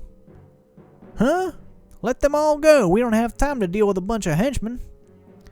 I know what I'm doing. They won't mind as soon as they see who I'm bringing in. It's a pretty big fish. I want it to be a surprise. While Hunter's busy on the phone, my uncle kneels down so that we're on the same level. Call Mantis as soon as you can. She'll know what to do. Someone will come release you in a moment, along with the medic to make sure you're not hurt. Before I can say anything to him, he gets up and walks over to the door. Hunter hangs up and they both leave the room together. But does the phone smell like a foot? Like a gross foot? I lose them out of sight almost right away, and with the alarm still sounding, pretty soon I can't even hear them anymore. I I don't know how much time until someone comes to get me, and I don't care to ask. I go through the motions as the medic examines me, and henchmen in different states of discomfort attempt to give me the status reports of their situations. I'm at the office by the time Mantis arrives, sitting on the floor next to the desk with my head resting against my knees. Wow, I really made this campaign extend by just not hitting like the one thing. I've never experienced a nervous breakdown before, but if I had to guess, I'd say the feeling would be really close to this. I stand up to meet her, mostly for her benefit, because as far as I'm concerned, I could stay down here forever. But instead of doing something like shaking my hand, she pulls me into a hug and starts patting my back. "Oh, Keegan, you poor thing. It's my mom." I don't know. I'm your mother. Oh my god, the twist. "Oh, Keegan, you poor thing." "Mantis, it was all my fault. If I hadn't been so insistent about all this, they wouldn't have taken him away." No. You couldn't have guessed it would end like this. None of us saw it coming. It wasn't your fault. I've seen people with double the experience you've got do a lot worse. If Sphinx thought any different, he would have given you a lesson by letting you sit in a cell for a little while. Instead, he turned himself in. Mantis takes a step back, and I realize that she's carrying a yellow folder with her. She puts down the folder on top of the desk, opening with a flick of her wrist before handing me a paper. It's some information about a person that looks really familiar, but I can't quite recognize. What's this? Your new documents. You'll need them if you're going to be coming to America with me. America, the land of opportunity and horrible stuff. I'd normally tell you to use yours as they are, but you need to lay low for now. I put the paper back on the desk. I can't. I've already caused enough trouble as it is. And there's so much to do here. With Sphinx gone, who's going to run all of this? You, of course. You just need a little help, and I happen to be the perfect gal for that. I'll have you up to date in no time, and after that you'll be running this place like a clock. You won't even need to be here. And if you don't feel like it, just appoint someone else. That's the beauty of being in charge. After all, I can hardly get Sphinx out of whatever hole they dump him in myself, can I? And they dump him in myself, can I? There you go, there's the inflection, the correct enunciation. She takes my hands into hers, and I offer her a weak smile. I still feel terrible, but something about her words make me want to believe the situation is not as hopeless as I think. And if I say so myself, I'm a lot more fun than the League. Now, go prepare a room for me. The sooner we get started, the sooner we can leave. And get that look off your face, won't you? I nod, and I close my eyes for a second. When I open them again, my expression is more serious, but also less forced. Mantis seems pleased enough, and she gives me another, much quicker hug before turning around leaving. Perhaps there's still hope for me yet. Yeah. The end. Period. Oh, son of a bitch. Gosh dang. Well, goodness gracious. Now what do I do? Okay. Let's take it back some more. I'm going to say he's lying, but then I'm not going to hit him. And I'm going to see if that does it. Because that's like there weren't any questions when I interacted with him in the museum. Oh yeah, by the way, this is the Valentine's Day stream. I wanted to actually talk. I don't know why I thought when I'm doing a visual novel, there's never any time to rant about random stuff, I feel like. But, so Chelsea and I's plans for New Year's are on Sunday, we're going to go to the Barnes Foundation Museum. It's super limited because of the pandemic. We had to schedule in advance. But we're going to go to this really cool museum that neither of us have been to before. And then we're going to go to, I believe, Fair is the name of the restaurant. We're going to go to a nice restaurant. And that'll be nice too. And that's it. So this guy, the guy in the suit. Okay, I'm going to go back here. Oh, that was weird. Didn't ask me if I wanted to. Oh, because I loaded from the main menu. I tackled the man to the ground, and it was him. Oh my god! And now I'm talking to my uncle, and now I'm talking to this guy. And I'm gonna let the henchman handle it, I guess. No, I'm just being paranoid. The guards are jumpy enough as it is. If I show up at the lab like this, they'll think there's something wrong. I feel like he's just gonna get away tonight. Because when I go down there, he's like talking to them and stuff, and getting their guard down. Not to mention, there's the rest of the personnel as well. I turn around and cover my face with the bedsheet, trying to get back to sleep. And I do. The next morning, after I'm done getting ready, I head towards my uncle's office to call the League. But just as I'm about to get there, I run into the henchman. His nose is slightly crooked to the side from getting punched, but at least it's not swollen anymore. Oh, from the day before.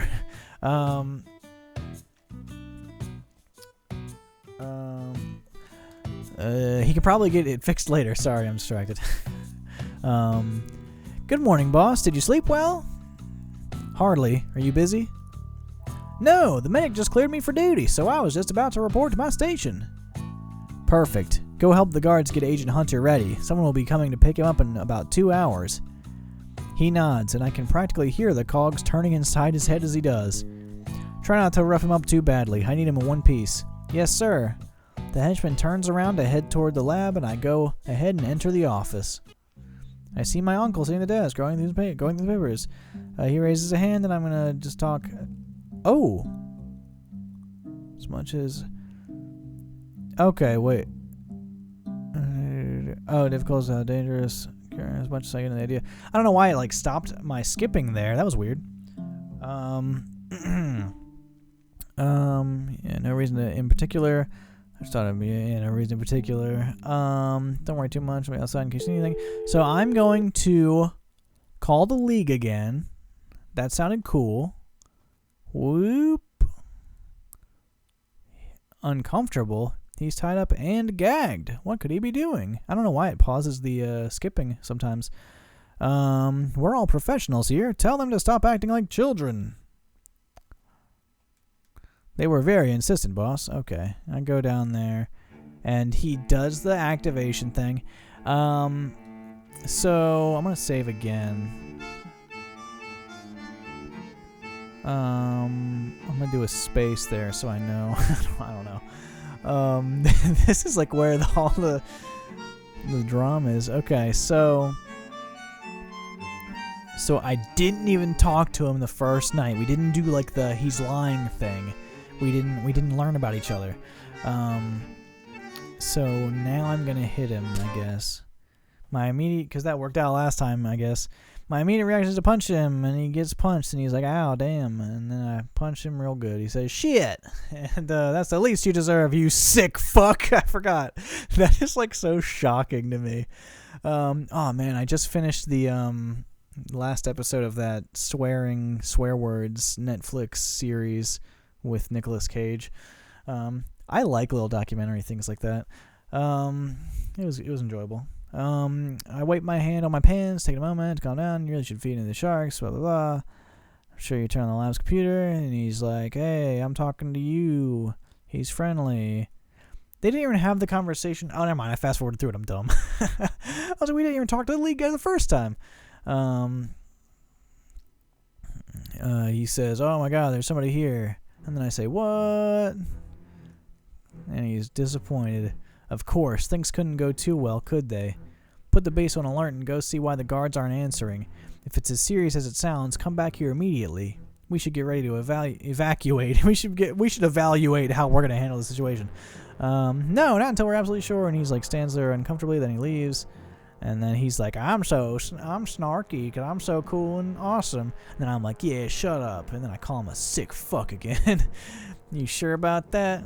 He raises his hands and he gets out of that stuff. Then he whips me around and he's like, take this. I got you on the table now. Oh, jeez.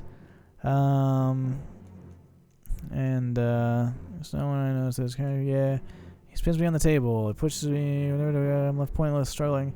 I demand that you release me this instant. Oh my god, the alarm. Oh no, he activated the self-destruction. So, skipping the conversation in the first night makes him not. So I feel like, behind the curtain of this game, there's like a points system of like Hunter liking me. And I think having the lying conversation, or maybe telling him the truth gets me like 1 point, and lying and saying the lying thing gets me 2 points, or I don't know, hitting him or not hitting him gets me like a point or not a point. And last game I had enough points that he kissed me, but maybe I need to get both of those correct, and I'll have and then he'll like hang out longer, like he won't leave. I don't know if calling either one of the organizations affects that, though. Goodbye, doctor, and he gets the hell out, and that's it. And it's my uncle, and he's like, man, you suck. And then I get in trouble. He scolds me. And is that the end? Right, the end. Boo. Oops, I just started the game. My bad. Okay. We're gonna figure this out. We're gonna crack the case, and we're going all the way with Hunter. If you couldn't assume by now, I am not doing Sergei's side of the story. That way I can feel good about recommending that if you're curious about Sergei's story, you can get the game yourself and play it. You can support the developers by buying it and playing it yourself. Okay, I'm going to do that. I'm going to go back to this, and I'm just going to walk away and see if that changes anything. He's obviously trying to round me up. Blah, blah, blah, blah. Matter of minutes on the league will come pick you up.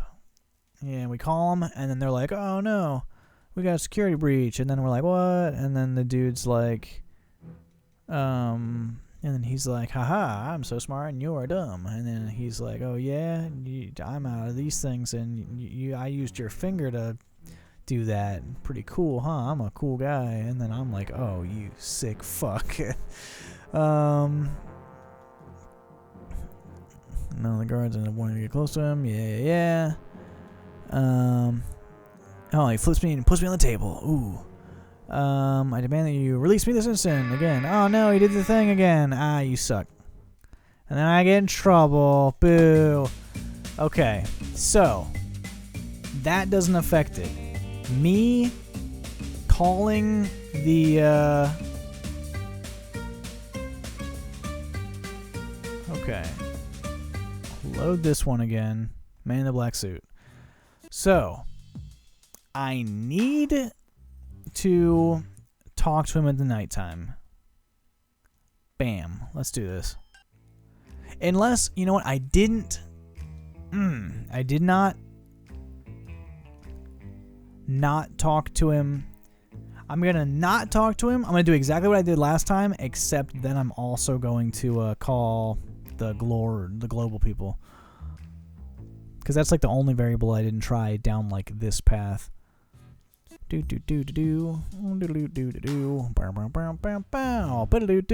I'm just getting really like mechanical with it. The fun is over. Now it's serious visual noveling. Okay, the henchman can handle it. The next day, I'm going to call global. And then, yeah, I do that. And then so here's this next decision. So this is when I called global, but still didn't talk to him in the nighttime. Wait, how many are there? Oh, that's it. I might have to start like saving over with this technique. I'm gonna go back. I'm gonna go to this one. So I'm gonna hit him again, and then I'll load this one up and not hit him, and then that'll be the whole path of me not talking to him the first night. That'll be everything I could do. I should be writing this down. They were searching him too. Even I am sitting far away from the table. Oh wait, I think this is new. Seems like my ride's here. Yeah, over my dead body. You're not going anywhere. Are you sure about that? And Bajink, he gets out of his things. Latest in agent tracking. To be fair, I did tell you to search me thoroughly. There's something click in my mind. He wasn't just being a pervert back there. He used my finger to turn it on. I must look even more dumbfounded. Da, da, da. Yes, but it would have been. Yeah. Okay, never mind. This is not new. Because of how uncomfortable he made everyone, none of the guards ended up wanting to come close to him. He probably acted like that when they were searching him, too. Even I ended up sitting far away from him from the table. It's no wonder that no one noticed that his cuffs were coming loose. We all played right into his trap. Dang it. I tried to use the element of surprise to push him back on the table, but instead he grabbed me around the waist and spins me around, and I'm on the table now. I'm in trouble. He pushes me against the table, one swift move. Oh my god. And there it is. Release me. Oh no, he did the thing again. Goodbye. Now I'm in trouble. Okay. So, that is every option after me not talking to him in the first night. So now I am going to go talk to him in the first night, and I'm going to run the different paths of not lying and lying. Okay, so yes, go check. Now we are here at another branch or another split in the tree of the life. I don't know. Okay, so we're just gonna start with like the top option. Lie. I'm gonna lie to me, boy. And then I'm gonna call the league, even though this is what I think I already ran this one before. I'm just gonna do the top option for everyone. Whoosh. Top option. Hit him. What if I Framework, you look pretty good like this. Oh no, okay, he's gonna plant the kiss on me. Screw you! For what it's worth, this is the most fun I've had in a mission in a long, long time. I can think of a way or two it would have been more fun. See, when he says that, I feel like that's explicitly the game telling me you almost did it, but you didn't do it. I don't believe there was any questions with him in the opening segment when I met him. I don't get up with that just yet. Maybe next time. Mwah. Nice. Thank you, cat. Theodore's awake. Hi, bud. I told Joe to put his hand on a quick nice old kiss, 'cause it's Valentine's Day. Give me another quick kiss before hopping off the table. Straightens his jacket. He makes himself look pretty. Ground level has been compromised. All non-essential personnel is evacuated. All security personnel report level 1. And that was the alarm. Great. And then, see you later, Doctor. Not so fast! And then he comes in and saves the day. And then I talk to the lady. And there's no questions here, are there? That's it. Okay. So now... I don't know, but... Theodore, you kicked my mom in the chair. Wham. Okay. So now I'm going to do lie to me. I should have been saving it each question. I'm dumb. Call the league. Walk away.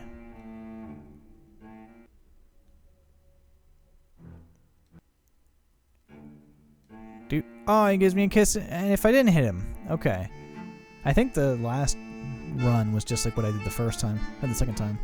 Another quick kiss before hopping off the table. When he's done, he puts the blah blah blah. Ground level's been compromised. Oh my god. And that was that. And he's like, this couldn't get worse. See you, Doctor. Oh, snap. Okay. I think this is different. See you later, Doctor. I mean, see you later, Doctor. I don't know. in a country accent. Hunter turns around to leave, but stops at the last second. Just before. Oh, by the way, did you hear that Kingdom Hearts is coming to PC? No. That's interesting.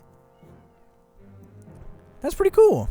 Oh, you know what? That might open up to modding. And that's pretty cool. I can't imagine what modders could do with Kingdom Hearts. That sounds awesome. Neato. Hunter turns around to leave, but stops at the last second, just before getting to the door. He then blows me a kiss, which is only made slightly better by the fact that he doesn't bother to follow it with a one-liner. If I could, I would cover my face in frustration, but as it stands, I can't. So I just close my eyes and let out a frustrated groan. About a minute later, I hear someone come into the laboratory. It's my uncle.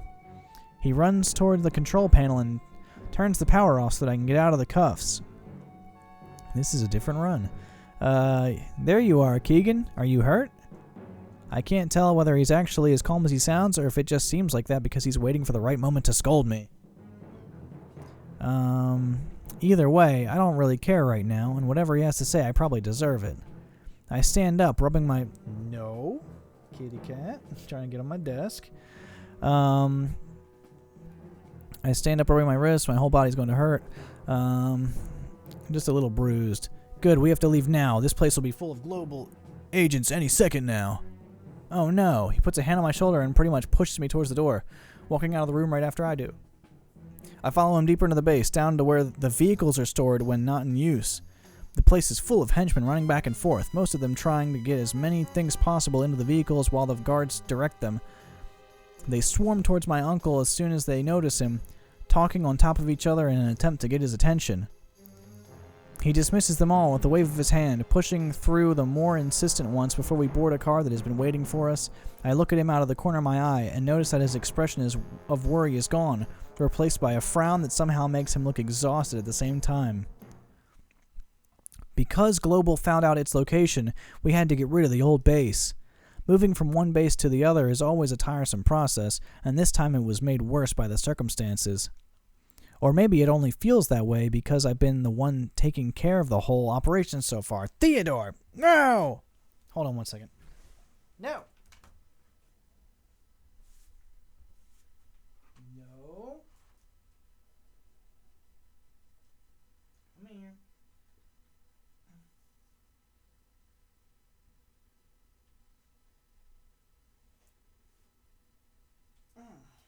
No.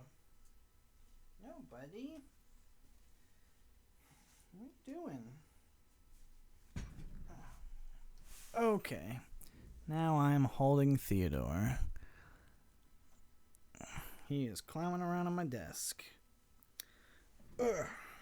Little baby. Or maybe it only feels... I'll show him. With the webcam. Whoosh. Hey, it's me again. I'm back. Look at this little thing. Ow. No. He's crazy.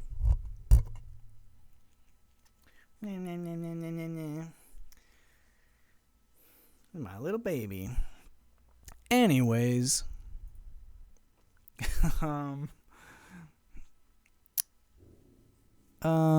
Or maybe it only feels that way because I've been the one taking care of the whole operation so far. Everything is suddenly a delicate job, and things only get done as quickly as I'm there to approve them or have them changed. The fact that my uncle didn't give me a strict budget or even deadline also gives me the feeling that he's playing mind games with me because I can't stop thinking about it. In the end, he didn't scold me for what happened, but now everyone is tense all the time because of it. Nobody wants to be the one that messes up and finally gets him to snap. Alright, Theodore. Up, down. It's bad enough that I failed to deliver Hunter to the League. Now I've got to worry about my uncle as well. I wish he'd just yell at me or something and be done with it. I'm starting to get jumpy because of it. But he hasn't brought up sending me to college at all, so I suppose it could be worse. Boss, you have a call! I bet it's from him. No! This cat. Oh my god. No!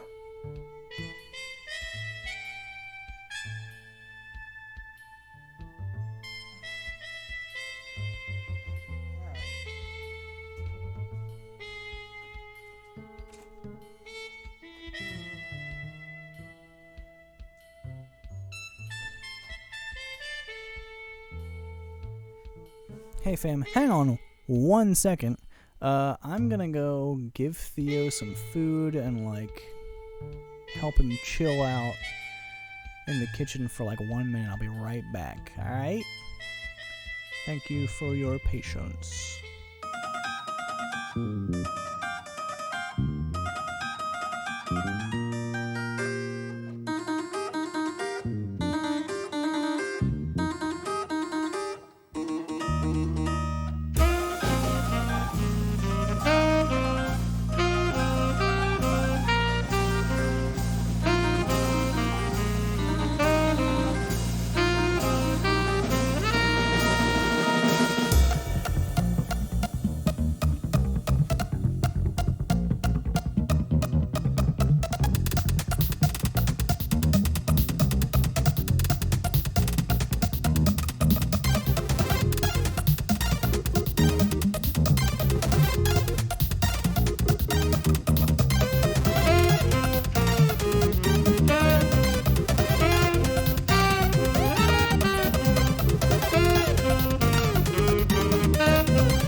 Okay, sorry about that, fam. I saw he didn't have food for like a long time today, so he's probably hungry.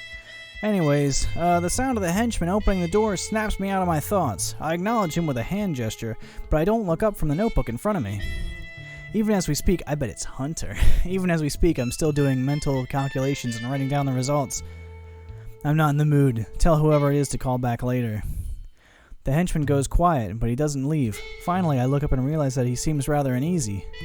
He clears his throat before he starts speaking again, but this time in a much lower voice. Oh, it's the lady, the college person. She told me that if you said something like that, I should remind you that leaving a lady waiting is rude. And that Sphinx taught you better manners than that. Oh no. There's only one person I know that would speak to me like that. Or at least, only one woman. Rubbing my eyes with my free hand, I put down the pen and push the notebook away from me. Yes, I know her. Put it through.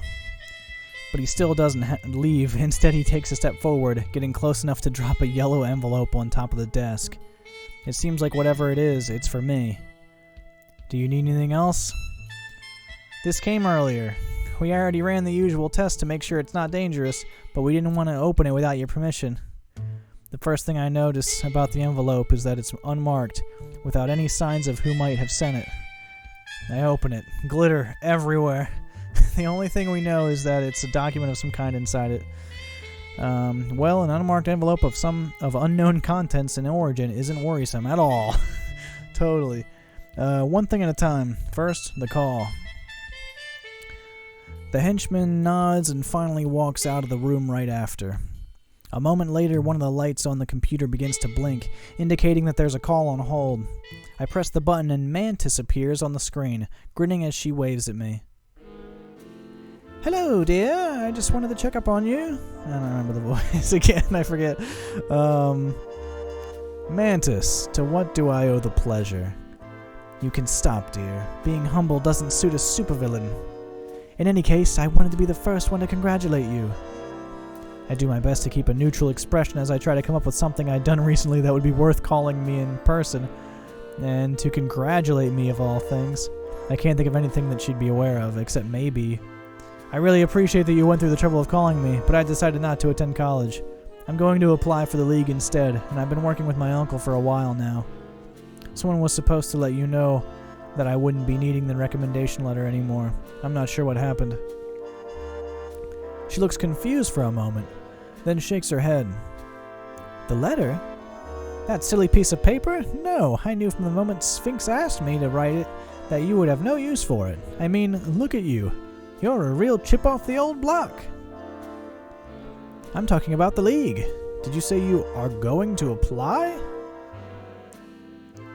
I consider what she just said. Mantis has always been relatively supportive of my desire of becoming a supervillain, but now she's oddly interested in the matter. You don't know? I swear, sometimes I'm glad that I don't have to deal with them anymore. I can never tell if they are incompetent or if they do it on purpose just to keep us on our toes. In that case, I suppose I have the pleasure of being the one to let you know. A little bird told me that you've been accepted into the league. You should be receiving the official notification in the next few days. Oh, snap, y'all. Look at me and my decisions. I forget what I even clicked on. I think just the top everything, and then the last one I didn't hit him. Weird. But how? I didn't get the diamond. I kidnapped the wrong person, and Agent Hunter got away. If it had gone any worse, I would be sitting in jail right now. I decided to play along and see where this leads to. Yes, well, you know how it is. We aren't really supposed to talk about it. They took so long to get back to me that I'd assumed that I'd been turned down. I was planning to apply again. Did you happen to hear anything else about my application? I'm curious about what they said about it. Nothing specific, but I have a good idea of what made them pick you. And to be clear, I monitor the list pretty regularly, just so you don't think I'm spying on you or anything like that. I wasn't thinking that before, but now. Anyway, I'm sending you the file. Consider it my welcome gift. She blows a kiss at me as her image disappears from the screen, replaced by a message asking for authorization to begin the download. The transfer takes a few seconds, and I open it as soon as it's done, revealing what looks like the scanned pages of a document. Upon closer inspection, I realize that it's a group of names, each one with a picture next to it and a reference number that leads to a different page. There's also handwritten annotations next to some of the names and a faint watermark that I recognize as Global's symbol. This is Global's list of most wanted criminals. How did she even get one so recently? Am I on it? I keep scrolling until I reach the end of the list, and the last picture catches my attention right away. It's me, and I'm even listed as Dr. Cyclops. I made it. It's the big time. I take a look at the reference number and go to the corresponding page. It's a whole file about me, including some other pictures that show me and the henchman kidnapping Hunter. Dr. Cyclops, real name and age unknown. Wanted for grand theft, attempted kidnapping of a civilian, kidnapping of a global representative, property damage, and organized crime. Unconfirmed relation with Sphinx, further investigation pending. So this is what Madame Mantis meant. It doesn't seem like much by itself, but considering that the rest of the list is made up solely of people that I recognize as League members, being in it would put me miles ahead of any other applicant. Nice. This explains why the League is under the impression that I was successful even when I failed to deliver Agent Hunter to them. The way it's written, this file makes me sound like a really promising supervillain. Tight. But how did Global find out? The only ones that were there for the whole thing other than me were my uncle, the henchman, and Hunter, who happens to be a global agent. Are you dumb? Unless... I remember the unmarked envelope and I rush to open it, practically ripping it in half as I do. Inside, there's a photograph. Picture of... it's rather grainy, but since it was taken by the security cameras inside the museum, it's clearly meant to belong to the same set as the pictures in Global's file. It shows Agent Hunter and I speaking, but due to the angle and the poor quality, the whole scene looks way more intimate than it actually was. I turn around and see that there's something written in the back. Don't worry, I kept this one to myself. You're welcome. Love, Hunter. Damn. Okay. I crumble the photograph into a ball before throwing it aside as hard as I can, and I slam my hands against the keyboard in a fit of passion. I'm so angry that I managed to snap some of the keys out of their place, and I end up making a small cut on the underside of one of my palms. I can't believe the nerve of that man. First he humiliates me, then he puts me on the most wanted list himself. Now, when I receive my acceptance letter, all I'm going to be able to think about is how much he had to do with it. I wipe my hand on my shirt, then make a fist to stop the bleeding. Yeah, that's badass. Mark my words, Hunter. This isn't the last you've seen of me. The end. Huh? Get the fuck out of here. How is that not the best ending? You know what? No, I can't believe it. We're gonna end up happily ever after, and that's it. It has been 2.5 hours. This is so much bigger of a stream than I thought it was gonna be, but I'm not even hating it. Okay, so let's get the last save up. Now I'm going to do Lie to Me, and then I'm going to do the bottom one, and then the bottom one. I'm going to call Global. I'm going to walk away. Damn. Okay. Now, I'm going to Lie to Me. Just get all these bases taken care of. Call Global. The one that got us that far, the farthest, was fucking call the League and then hit him. Was lie, call the League, hit him. But now I'm gonna shit. I don't know what I just did. Walk away? I don't remember. God damn it! I just completely ruined it. Walk away. Okay. Lie to me. I don't know. It takes 2 seconds to try it. So global. And that hit him. That's definitely everything from lie to me global.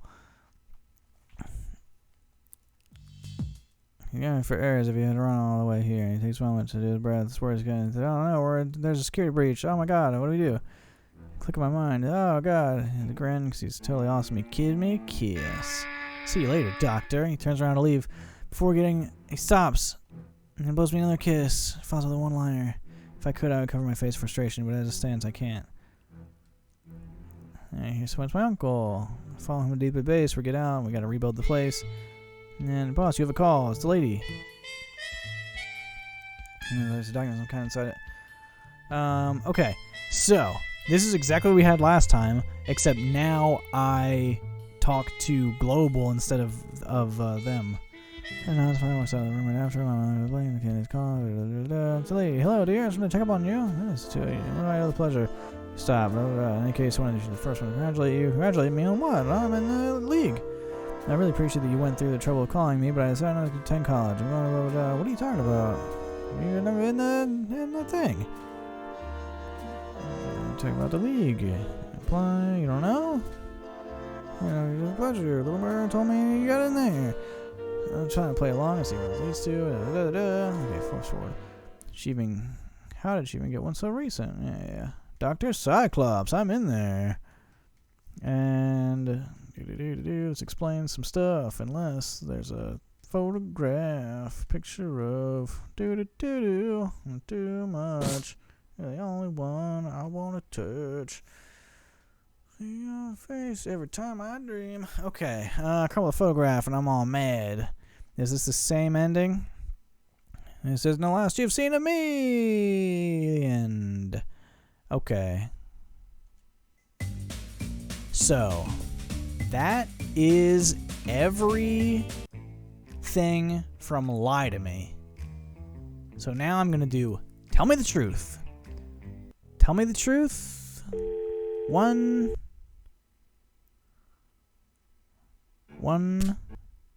Let's see what happens. Give me a kiss. And the thing's over. Oh, okay. I'm getting this far every freaking thing I do now. What? It was so hard to get this far, and now I got a 3 in a row. Pleasure, let you know, be clear, da-da-da. Alright, so I'm going to go to the corresponding page. Whoop-a-doo. This plans about league is even in a person that I was successful. You won, I failed to deliver Hunter. I'm mad. Okay. Hold on 1 second, y'all. I'm hearing Theo meow. I'll be right back.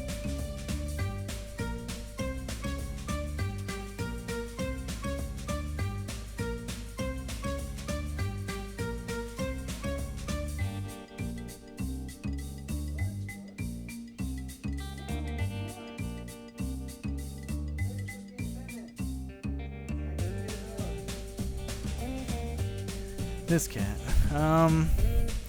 Okay. So tell me the truth. Top one again. And then this time, walk away. What was that? Oh, he yelled at me and that was the end. Okay. Okay. Tell me the truth. So I did both of the calling the league. So now it's call global. Hit him. Nope, and I get in trouble. I think this might be it, y'all. Tell me the truth. Call global. And walk away. This is our last option, I think. Unless there is something at the start which will then make me have to run through all of those multiples again. And walks over me. There's people here. I glare at him. He finally leaves. Just being a back there. Oh my god, my finger. I don't know the thing. And here he comes. He's going to yell at me. Boo. Okay, so that looks like all there is to it. The farthest I can get is him give me a kiss. Well, I didn't. I was hoping for more. Okay, let me just go straight from the beginning here and see if there's any questions that have to do with anything. Oh, shit! Like the whole point of the game. Okay, that's kind of a big deal. Let's see what happens when I try to steal the diamond. Certainly won't give me any points. It's changed hands so many times, yeah, but with so many important people here, a robbery is bound to get all the media attention I need and then some. Besides, I can think of a thing or two that I can do with the diamond itself in the time that it takes me to find a buyer for it. It's a great plan, if I say so myself, if my nerves don't kill me first. Oh. I thought I heard keys in the hallway, implying Chelsea just got home. But now I don't know. Okay. Anyways, it's a great random thing, but I found out my campus gives free HBO Max. How many suggestions? Yo, okay. I am loving on HBO Max right now. I'm not gonna lie, I'm like wicked impressed with all that they have. Theo, get down from there. Hold on one second. No. Theodore, you little thing. No. What the hell? No, shut up. Oh my god, this kid. Theodore, like, stood on top of my speaker, one of my speakers, which is, like, next to where my big glass of water is, and tried to drop his toy into my water. Anyways, yeah, suggestions for HBO Max. Okay, like, all of South Park is on there. I've binged, like, through the whole thing since I got HBO Max. I watched all of Steven Universe. There's an anime. If you're talking anime, 91 Days is on there. That's a fantastic anime. To spoil my anime talk series, I might change my mind on this by the time I record the episode, but I gave it a 5 out of 5.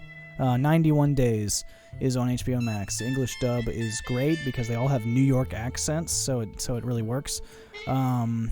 It's like the one anime that I'm like, you know what, you can't even argue that the English dub is not better than the Japanese dub. Besides that, the Harley Quinn animated series I really like. It's like fun and like they swear and there's violence and stuff, but it's also like cute and it's like a nice story of like girl power. It's like the Poison Ivy and Harley Quinn are like best buds. It's great. I really like that. I cannot wait for the next season. What else is on HBO Max? Yo, okay. One day I was like doing like cleaning around the apartment. I was cleaning my office and cleaning the kitchen and stuff. And I watched the first 3 live-action Teenage Mutant Ninja Turtle movies. The old ones from the 90s are, I think, on HBO Max.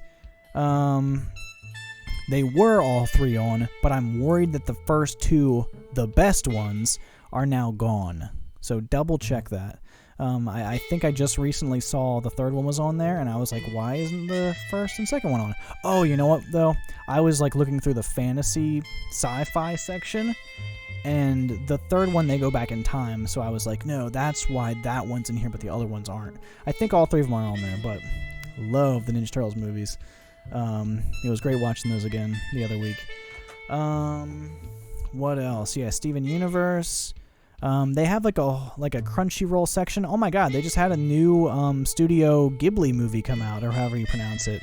They have all of those movies, which is fantastic.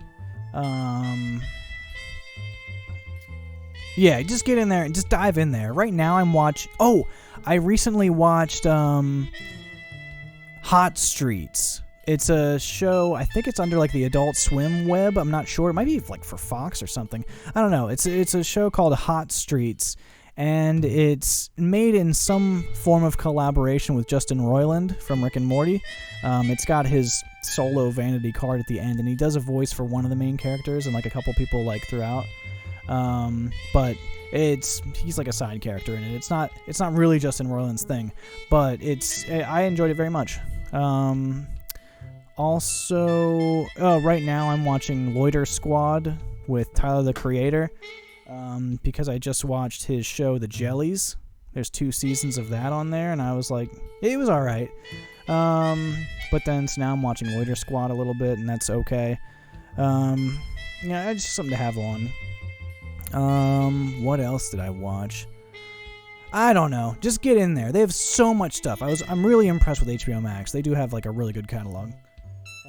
You can like scroll down far enough and you get to like the hubs where they show you like the different like Crunchyroll and Studio Ghibli and Cartoon Network and like the different like categories, like the different companies or brands or whatever that they have. It's very convenient. No, this cat. Okay, I'm gonna get rid of this cat and then I'm gonna play again. Get out of here! I got you your own water. Come here.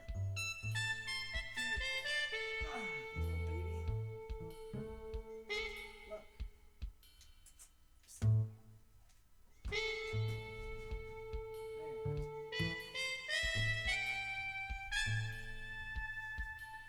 All right. I put him out. Sounds good. I'll check it out. Yeah, cool. There's just so much. I don't know. If I scrolled through mine right now, I could tell you like stuff that like, oh, this was great. But definitely, if you like anime, 91 Days. I loved it. I thought it was really great. It's like a dramatic anime. It takes place during Prohibition in New York, and it's about like a guy that gets into like the gang scene with that, and it's like dramatic, but like, I don't know. It was really cool. And then the Harley Quinn show. I love that too. Anyways, it's a great plan. If I say so myself, if my nerves don't kill me first, that's it. Until Schultz's conference begins, there isn't much for me to do except wait. So here I assume it's the same. I talked to these people. Oh shit, there was a question with him right here. Well, I feel like flirt back is like has to be the right thing here. Try to get rid of him. What's that sound like? And I'm gonna rewind anyway. Let me save actually, so I don't have to worry about rewinding. Wham. Try to get rid of him. I don't have time for loud drunkards, as handsome as they may be. He laughs, puts down one of the glasses, and offers me his free hand. I resist the urge to roll my eyes and instead offer him a tight-lipped smile. The handshake lasts a couple seconds more, and it's the same thing. It's a pleasure to meet you. Likewise. I don't take this the wrong way, but you look kind of young for now. So exactly the same thing happens. Is it like Bacano? I did not watch that. Well, you know what? The whole plot is basically like given to you in like the setup is in the first episode, like right away in the first episode. So I don't feel like this is a spoiler because it's like immediately they're like, this is what the story is going to be. It is a boy that his family gets killed by gang members, and so when he grows up, he's like, I'm going to get vengeance on this gang from the inside. And so that's like the plot of the show. But it's very good. The theme song like perfectly captures like the emotion of the show. And there's an OVA at the end that's like that was only in Japanese but was still totally cool. And it was like what you should do with an OVA. Like I really loved it because it was just like a window into like some of the side characters, but as they were kids, and it like really kind of like just really makes the world a little bit better. I don't know. It was cool. It was like good background on them. Felt good. The whole show I just thought was really good. Not my favorite anime. I'll say that. It didn't blow me away, but it kind of did blow me away. That's an exaggeration. It was very good. That's what I'll say. It wasn't amazing, but it was very good. But I think as far as recommendations would go, I still like recommend the Harley Quinn show more than anything because that's just like a fun time. Anyways, let's flirt back with this dude. And this doesn't even matter. I don't care about this dude. Oh shit, I'm so dumb. I'm skipping over the whole thing. I gotta mash the button. Okay. Oh, Chelsea just texted me. Sorry, hang on 1 second. They both got off stage and he needs to take the podium. I put on the control in front of them. Okay, yeah. Okay, this is all still normal. Cool.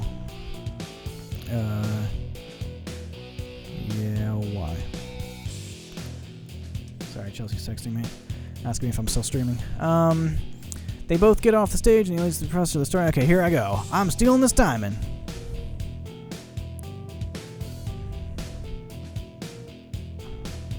Great. Oh, I think I heard of that, actually. Yeah. Ladies and gentlemen, please remain seated. If you cooperate...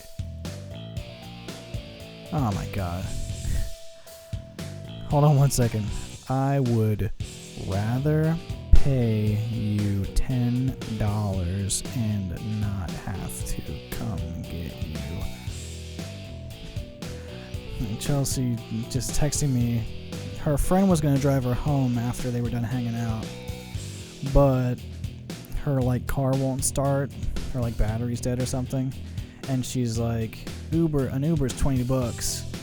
Would you want to come get me? And then I was like, I'd rather pay you to not go get... I'm in my pajamas right now. I don't want to go out and get in my car and drive across the city right now. Especially while I'm streaming. Ladies and gentlemen, please remain seated. If you cooperate and do exactly as I tell you, when you look back at this moment in a few years, do the same thing. Also, I guess I'm going to have to wrap the stream up pretty soon. But, oh my God, it's 11:30. I didn't even realize it was so late. Scientific achievements, political careers, everything we've already read. You'll have the honor of witnessing the birth of a man, Dr. Cyclops, the dumbest name, dude. I get that, it's natural. That's rough. For me, having to ride in an Uber. She does not like Ubers. She feels uncomfortable because it's a stranger, and I get that. That's super duper fair. But at the same time, she can share her ride with me, and she does all the time. I think she'll be okay. If not, I'll run out of here and go save the day. Hopefully the government values your lives. I'm briefly interrupted by the sound. Everybody's talking again. This dude's got the thing. I don't think this actually changes at all the story of me getting this diamond. I'm just going to scroll through and just not even worry about it. To the blonde man. Okay, yeah, he's fighting over the diamond. Well, I don't want anything to see. The henchman is finally regaining consciousness. Okay, yeah. I can't skip right here. That's weird. Boss, we should leave. By now the room's almost empty. You stay from the common sense now. I wouldn't trust anyone with a one. Shake my head. Like hell we are. I'm not going back empty-handed. Get everyone out of here and meet me by the vehicle. I'll take care of this myself. So now I'm gonna get the diamond. Snap my fingers. What are you waiting for? Go! This dude loves to stand around after I tell him to go somewhere. He nods and goes to fasten the instructions. I walk back to the stage where the Russian managed to open the case. The case is locked while also keeping Hunter away from it. There's no way I can take them out both on my own and get away with the diamond. But if I wait for one to deal with the other and I corner whoever gets it... Oh, Chelsea wants me to follow her ride. I'll do it. But if I wait for one to deal with the other and I corner whoever gets it on his way to the exit, I may have a chance. They both reach out to grab the diamond at the same time, but instead they knock it over and it rolls all the way behind the curtain. The Russian pushes Hunter out of the way. I guess I never learned his name. Out of the way and goes after it, with Hunter following a second later. I lose them from sight for about a minute. I think on Steam I saw someone say there were around 6 branching choices and the others don't matter.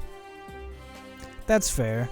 And I feel like there were a couple for Hunter and then there's a couple for Sergei. I probably did everything. It's just kind of a bummer that the most we got was a kiss. I mean, I'm not some kind of freak or nothing, but I was expecting a little more bang for my buck.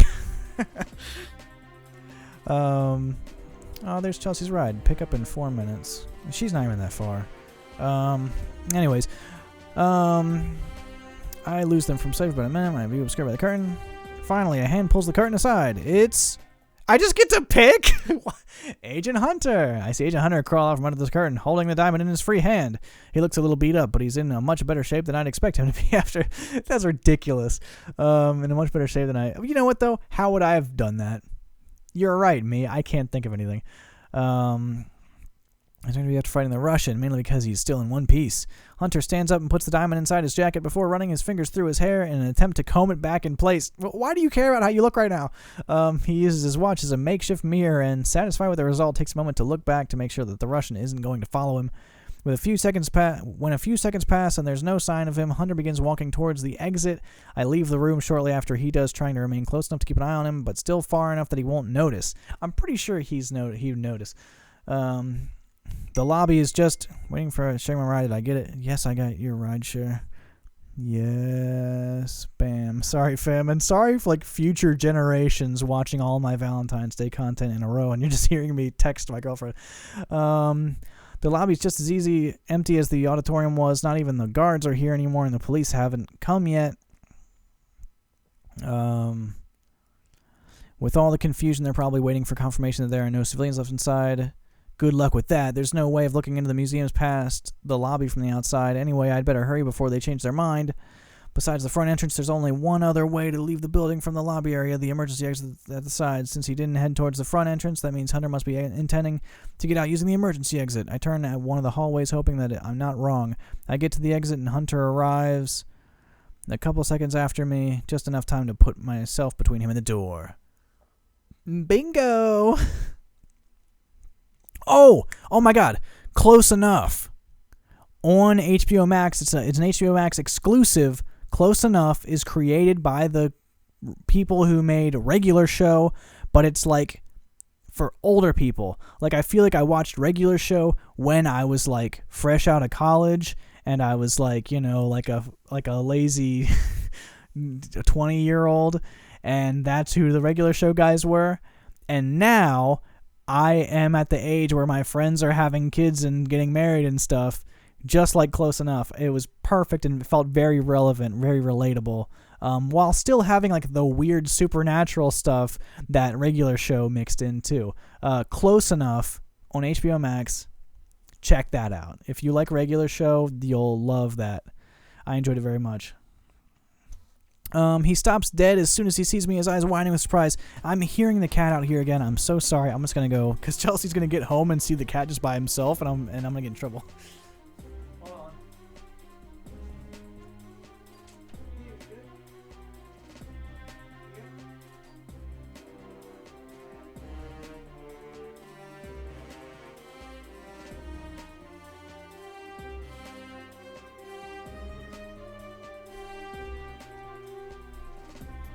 Okay, we're fine.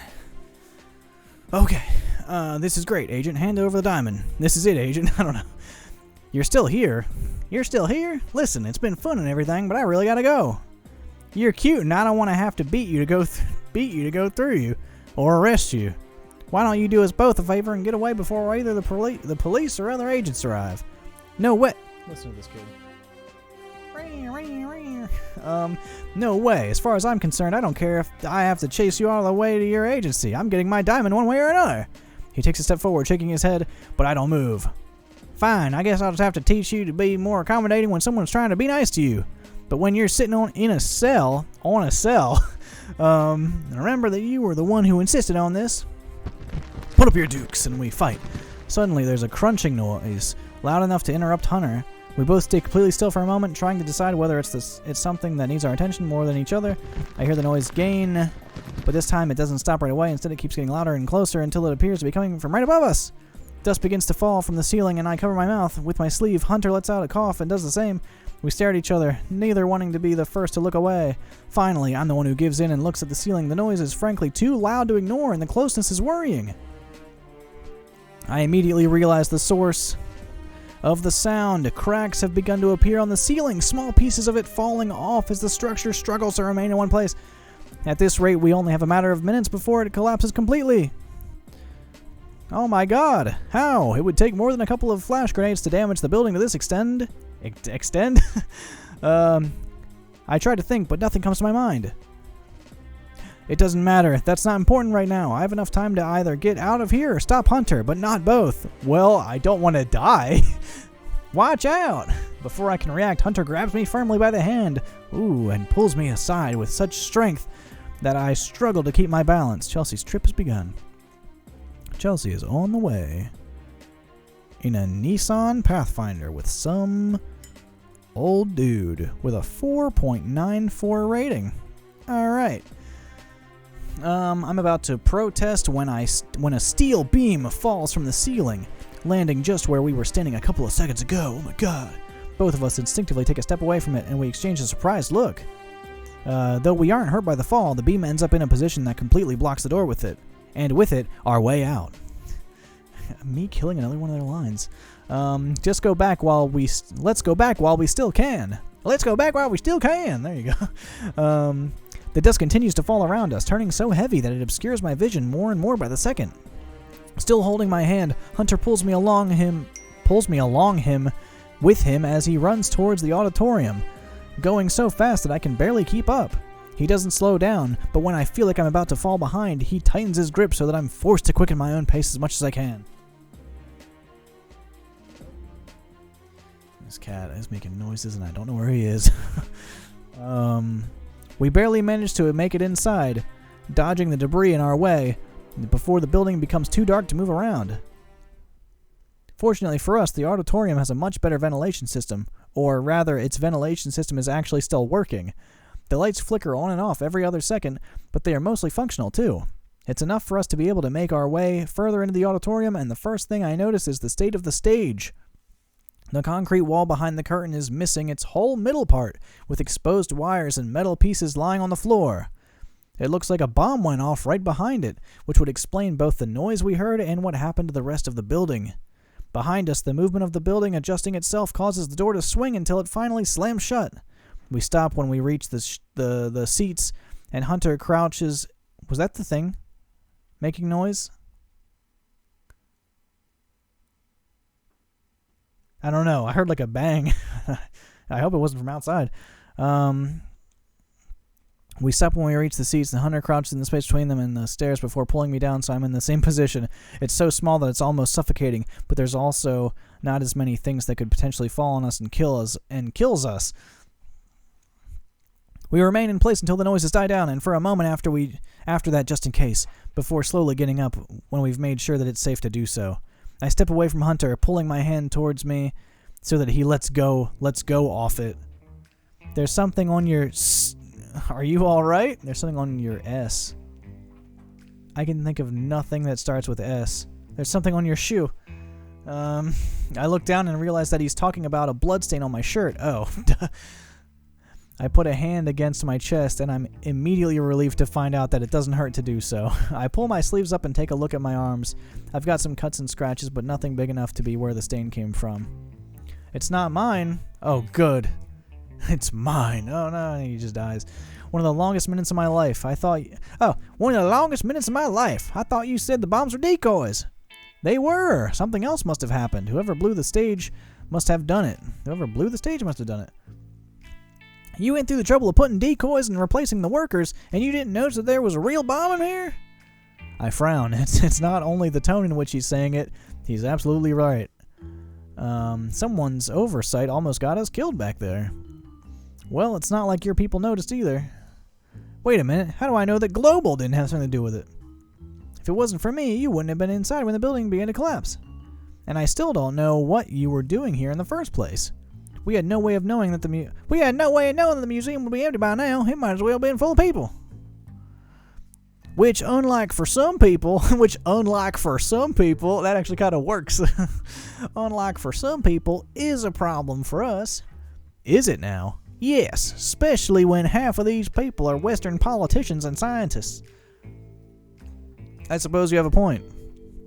That just leaves the Soviet agent then. I'm pretty sure he was the one who threw the flashbangs. I looked towards the stage. I didn't see him in our way out, and there's no sign of him here. As if reading my mind, Hunter sighs.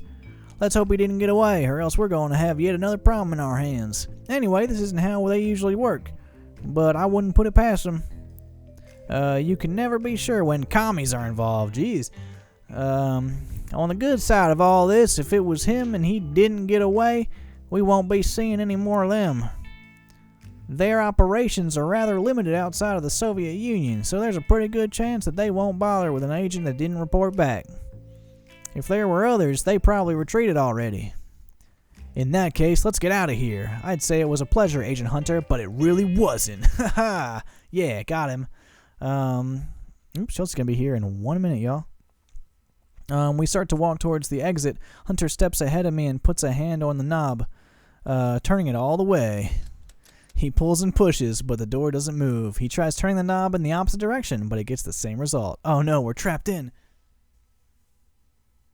Theo? What are you doing, bud? Theodore? What are you doing? Stop it. Oh my god, this kid is just going crazy. He's touching all this stuff. He stands in front of the exit for a moment, staring at it with an unsure expression while he rubs the back of his neck. What do you mean with, huh? Hurry up and open the door already. It's stuck. You've got to be kidding me. Move. I push him aside and try to open the door. It is super duper stuck. I kick it and even slam my shoulder against it, but all I managed to do is get sore. Oh, Chelsea's here. I don't know if I hear. Alright. Okay. I am going to go back into my we'll be right back thing while Chelsea gets in, and I give her Theo and get rid of him, and then I'll be right back in a couple of minutes. Alright, fam? And then we will wrap this branch of the story up. So, we'll be right back. Thanks for your patience.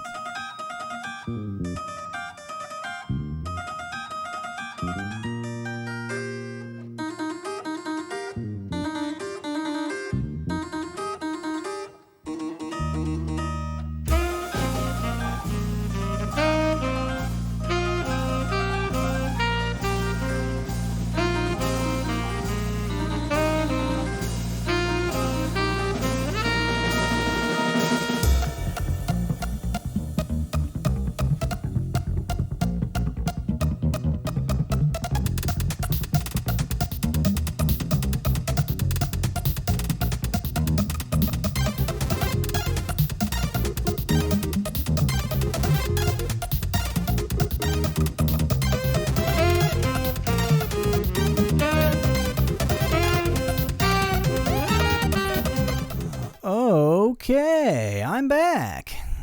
Now Theo is taken care of by somebody else. He's now Chelsea's responsibility. Just what I need is if this whole thing wasn't bad enough. Now I can't even get out of here. I save the game. Although I am starting to get pretty tired, and this is a long stream. This is a lot longer stream than I thought it was going to be. I was going to re-edit my Valentine's intro animation and slap that on here and then re-export this thing. But honestly, I like it. Just to re-encode a 3.5 hour video would waste so much time just to put a little intro animation on it. So I'm probably not going to do that. Get angry or stay calm. I'm going to stay calm. I take a deep breath to calm myself down. He's obviously trying to get a rise out of me. Well, I won't let him. Now over the damn door of all things. Not over a damn door. There we go. I figured it out. This is how it's going to be. We're going to work together until we manage to get out of here, and we're going to fall in love in the process, goddammit. Then we'll part ways. And this day never happened. Is it clear? Bossy. Bossy. I like that. Sounds good to me. I don't remember how to do the voice. Sounds good to me. I don't know. I'll figure it out next time he talks. I pinch the bridge of my nose and close my eyes while I repeat to myself that he's just doing it to annoy me. Just shut up and follow me, alright? I got the blueprints memorized and you've got 2 working eyes. So together we'll hopefully be able to find a way out of here. Nice. We spend the next couple of hours searching the auditorium, trying to find an exit that isn't blocked or otherwise unusable. It's not an easy task, but at least it's easier than if I had decided to do it all by myself. Much to my relief, Hunter is actually capable of concentrating on things far more than a minute and, more importantly, doing so quietly. Unfortunately, just as I feared, all the other exits are in pretty much the same condition as the one we tried to open. Between the concrete, dust, and the exposed wires, a few are even worse, to the point we can't even get close enough to check them. We should go back. You're right. At least we know that the other section won't collapse on top of us in the meantime. I can't say the same for the stage. Feeling exhausted, we decide to move to the back of the seats. We decide to move back to the seats. What the hell? Near where we were crouching when we got here. Right now, it's as dirty and covered in debris as the rest of the room, but the seats are in good enough shape to use. We're going to use these seats to sit on. Hunter leans forward against one, then looks at me. You should get changed. That stain is starting to look nasty. Oh, that's not the only thing in here that's nasty. Come, I'll give you my jacket. That's nice. I shake my head. No, I'm wearing my other clothes under this one's. I'll just take these off. He raises an eyebrow and leans forward a little more, suddenly looking very interested. Oh? I glare at him, but he doesn't stop. If anything, it just makes him stare even harder. Okay. Let me just remind everybody, this is a fictional game. Don't be inappropriate to random people. Yeah. It's only cute in a fictional setting.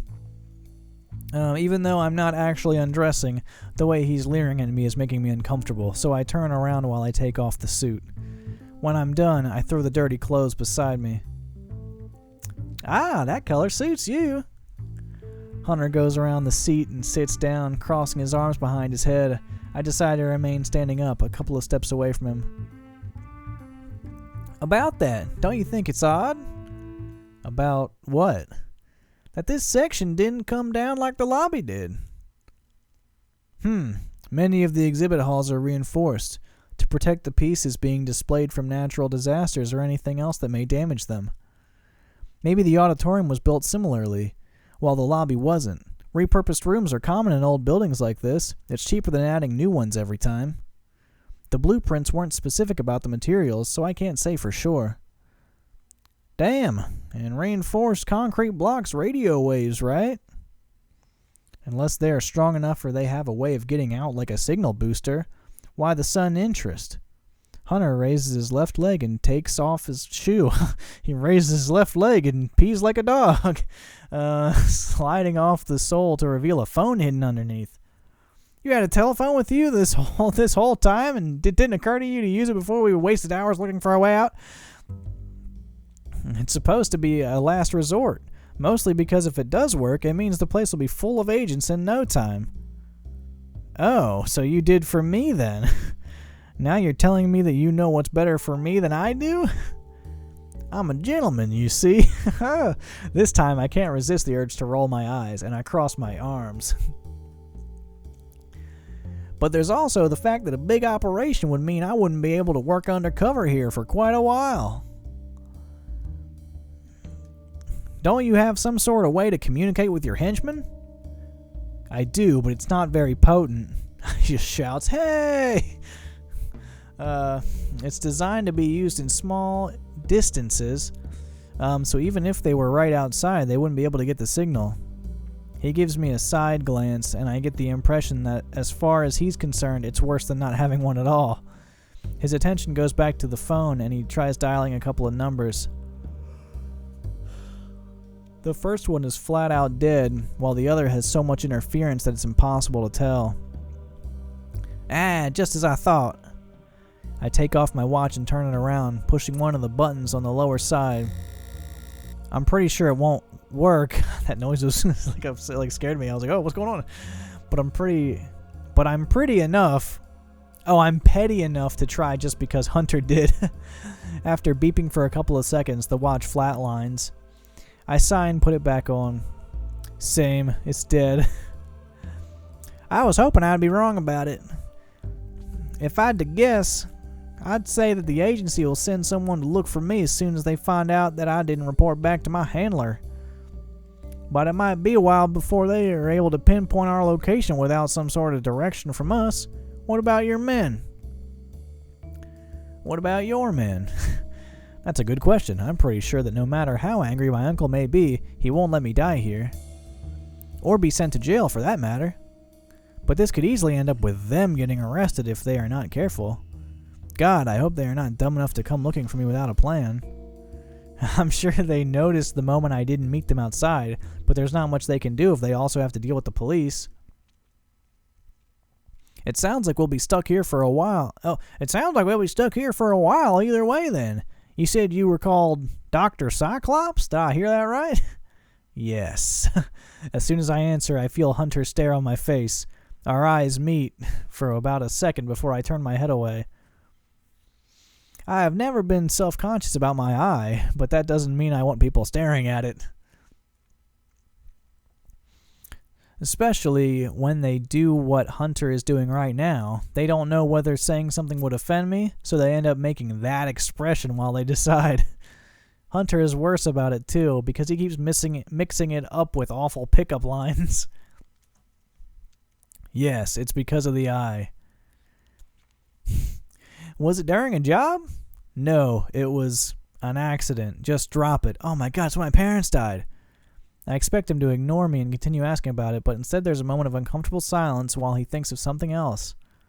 So, did it hurt more or less? Fine, then what? Then when you fell from heaven, you fucking piece of shit. Terrible pickup lines. Are you always like this? What's the matter, Doctor? A little bit of flirting and you're out of your depth? You didn't seem to mind back at the lobby. We were getting pretty friendly before you had to go. I didn't know you were an agent then. If I had, I wouldn't have so much as spoken with you. I'm saying, if saying so makes you feel better, what is that supposed to mean? Nothing. I ignore him as I begin to fiddle with my watch, trying to think of something else that we could do to speed up the process of getting rescued. There really isn't much we can do except wait. Perhaps I could do something with the laser. No, the beam is too focused. It would only make a small hole in the door. Yo, use the diamond with the laser dog. Hunter gets up and yawns, raising his arms above his head to stretch. When he adjusts the jacket of his suit, an idea comes to me. That's it! You still have the diamond, right? I can use it to overload my watch. The explosion will be big enough to blow away the door and anything behind it, but not enough to cause any more structural damage. With the added bonus that it won't damage the diamond itself, of course. And even if the debris is too much for us to walk out, opening the door increases the chances of our communicator's signals getting out. Now give me the diamond. Give me diamond! Now give me diamond! Or give me death. I extend my hand towards him. His expression suddenly becomes a lot less friendly, and he frowns as he crosses his arms. I can't let you have it. Why not? Don't you want to get out of here? Of course I do, but the reason we're here in the first place is because I can't let you have it. I've got a better idea. I'm pretty sure I saw a fire extinguisher while we were looking for a way out. We can use it to freeze the hinges and then break them off to remove the door from the frame. Both options will probably work out just fine, but all things considered, while mine is less laborious, Hunter's is less risky. However, if I can get him to hand over the diamond, that means I might be able to get away with it after all. That's what I want to do. It doesn't seem like he will just give it to me, though. I'll have to earn it through a kissing fight. Distract him! Oh, shit. Okay. Distract him and grab the diamond. I'm doing it. Me, Keegan, give me diamond. Me need diamond. I take a deep breath, staring right into Hunter's eyes as I prepare myself for what I'm about to do. He raises an eyebrow, but says nothing. Before he notices there's something off, or I have enough time to get second thoughts, I grab him by the lapel of his suit and pull him down into a kiss. A Valentine's Day kiss. He's startled for about a second, but then he starts kissing me back. Oh snap! I feel his hand slide down to the small of my back, pulling me closer until our bodies are pressed against each other. Whoa. I saw him put the diamond inside his jacket, so there must be a pocket in there. With some difficulty, I slip a hand under it and begin to feel around. Jeez. Okay. Hunter doesn't seem to realize, or isn't concerned about, the fact that I'm actually trying to find the diamond, and he lets out an appreciative hum against my lips. Ooh. I'm almost out of breath when I feel something hard and sharp. Thank Christ, it's the diamond.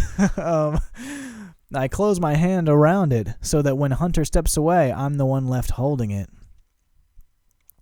So, is this the kind of thing you're into? The destruction, the danger of meeting an unfortunate and untimely death? If you get that turned on by adrenaline, you could have told me before. Realization seems to hit him right then as he looks down as he pats his jacket in surprise. Hey, that's not fair! You know kissing's my greatest weakness.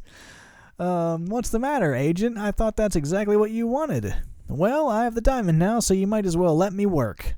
Unless you can stop thinking with your wiener long enough to try and get it back. Oh my god.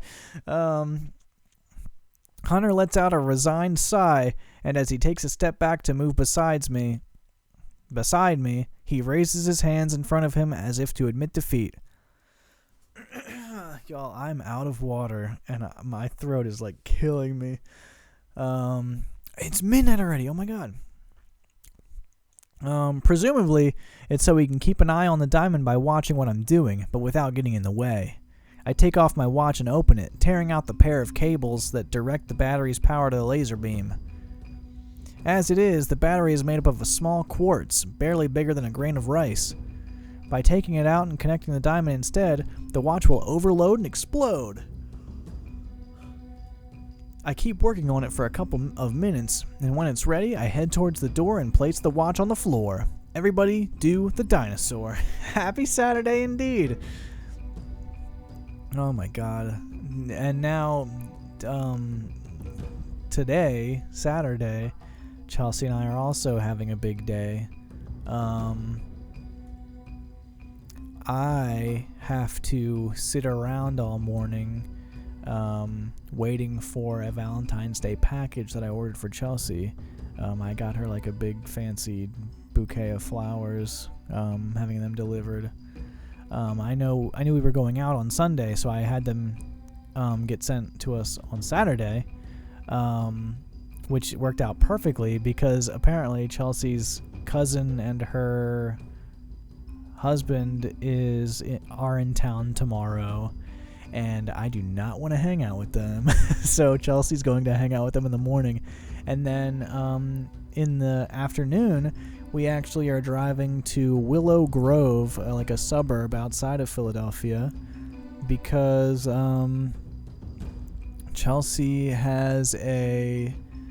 she is an influencer, primarily a fashion and lifestyle blogger, but is mostly active on Instagram and now does TikTok and stuff too.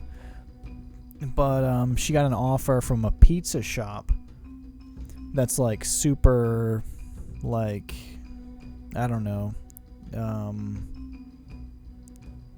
don't even know the word, like artisan or something, I don't know, but from a pizza shop. They're paying her to go on a date with me there and eat their pizza. So we're going there to do that, and that's cool. And we're also going to go to a Gap, and Chelsea's gonna buy me some new pants for my birthday. And that's pretty cool because I desperately need new pants. I have like 2 pairs of pants that are still like comfy, that I like. I just tore a hole in one of my pairs of pants like a couple weeks ago. My dark blue jeans too, old reliables.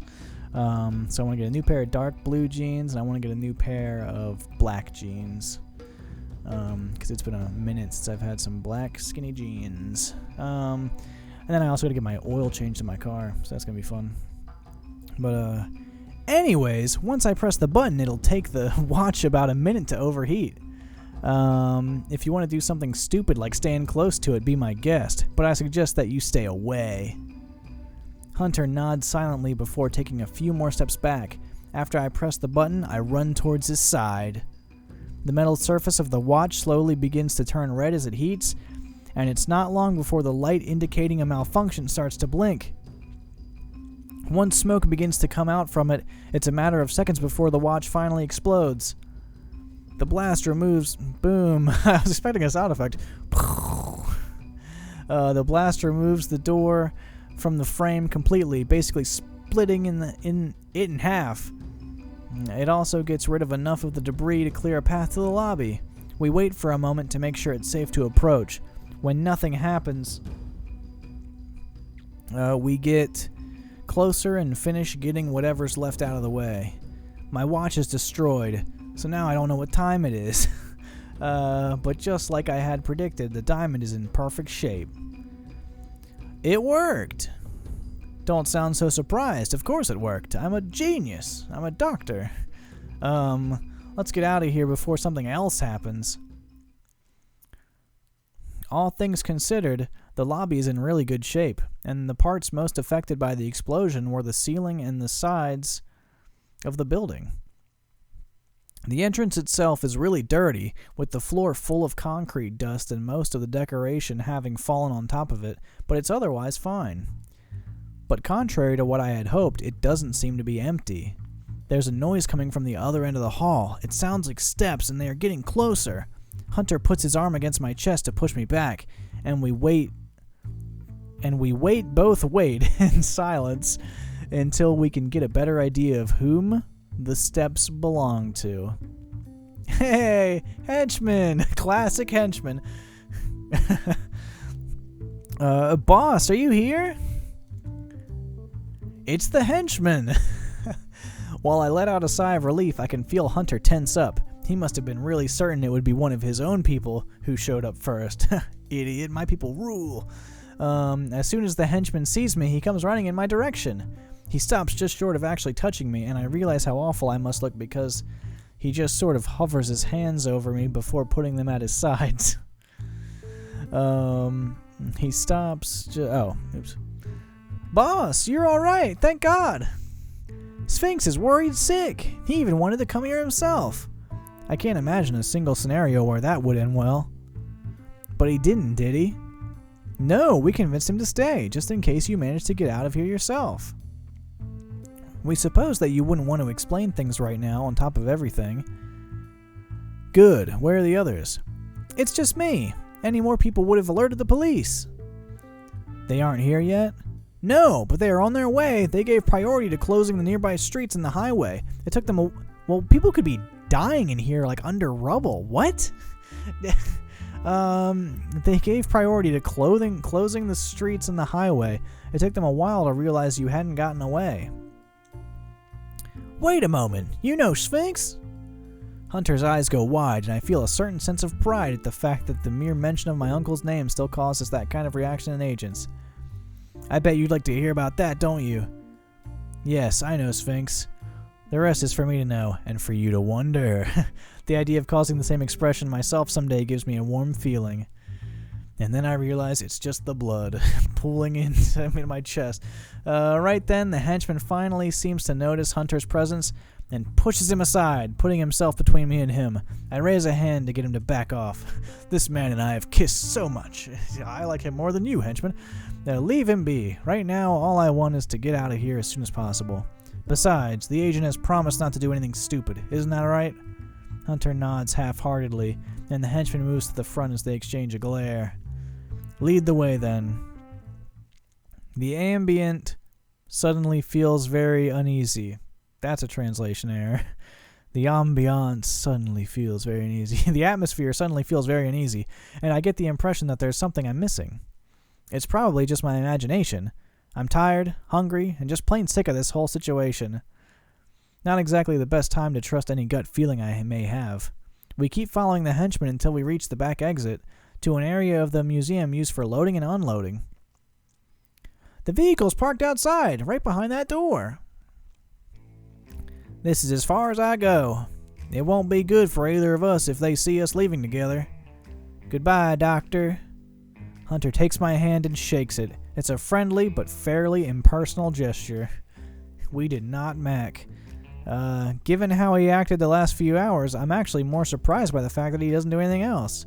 He looks like he's about to say something else, but instead he just turns around and leaves. What's his deal? A few minutes ago he couldn't keep his hands off me. I am now confused and frustrated. Now I like him. I guess he's right to be suspicious. If I was planning to somehow lure him into a trap, this would be the perfect moment for it. Still, as curious as I am about it, I don't care enough to stop him and ask him what he's planning to do. It's not like he can just walk out using the front door. And as long as I'm gone by the time he does anything, it won't be my problem. I cross my arms, watching him walk away until he disappears from sight. Good. He finally left. What an annoying man. Can you believe that's the sort of people that Global hires? Why does the League have trouble with them again? Yeah, whatever. I let out a forced laugh. Ha ha ha, trying to ease the mood. The henchman stops and turns around, staring at me in silence. Besides the seriousness of it, there's something really odd about his expression. This henchman's weird. All these people are weird. What's the matter? He puts a hand inside his jacket and begins looking for something. The diamond! Oh my god! For the record, it's nothing personal. You were just at the wrong place at the wrong time. That's all. He's gonna freaking Joker me in the Batman. What are you talking about? Oh no! The henchman twisted on me, dude! Henchman, you were my boy! Oh no! Before I realize what he's doing, he pulls out a gun and points it at me. The fact that it's not the kind of the henchmen are issued only adds to my confusion.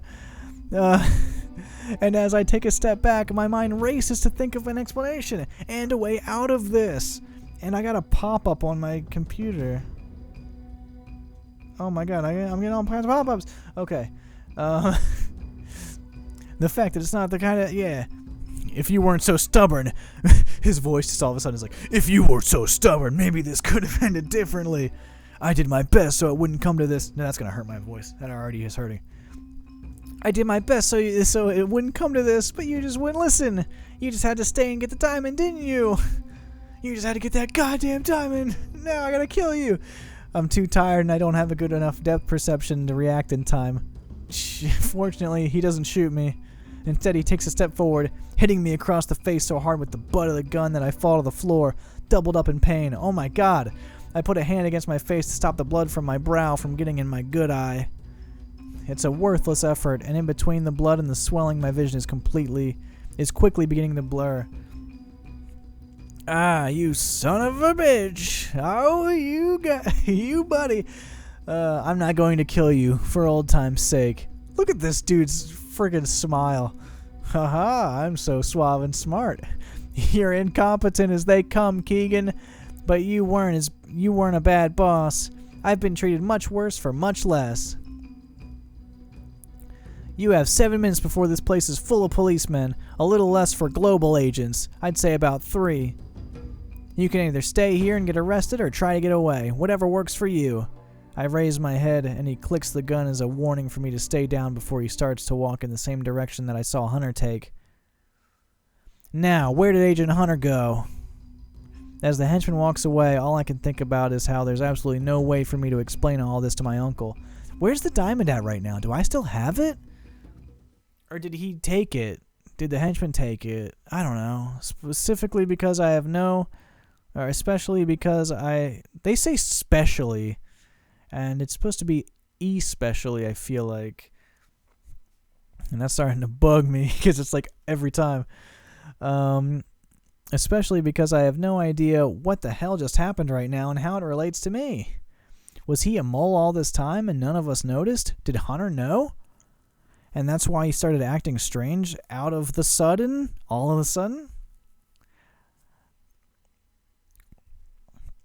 I wait until I can no longer hear the henchman to get up, and I even manage to keep my balance long enough to lean against the nearest wall to use it as support as I walk. Whoa. The sound effects are loud. As I approach the door, silently hoping that there's actually some sort of vehicle for me to use out there, I hear the sound of police sirens in the distance. The end. Oh, you stinking butthole.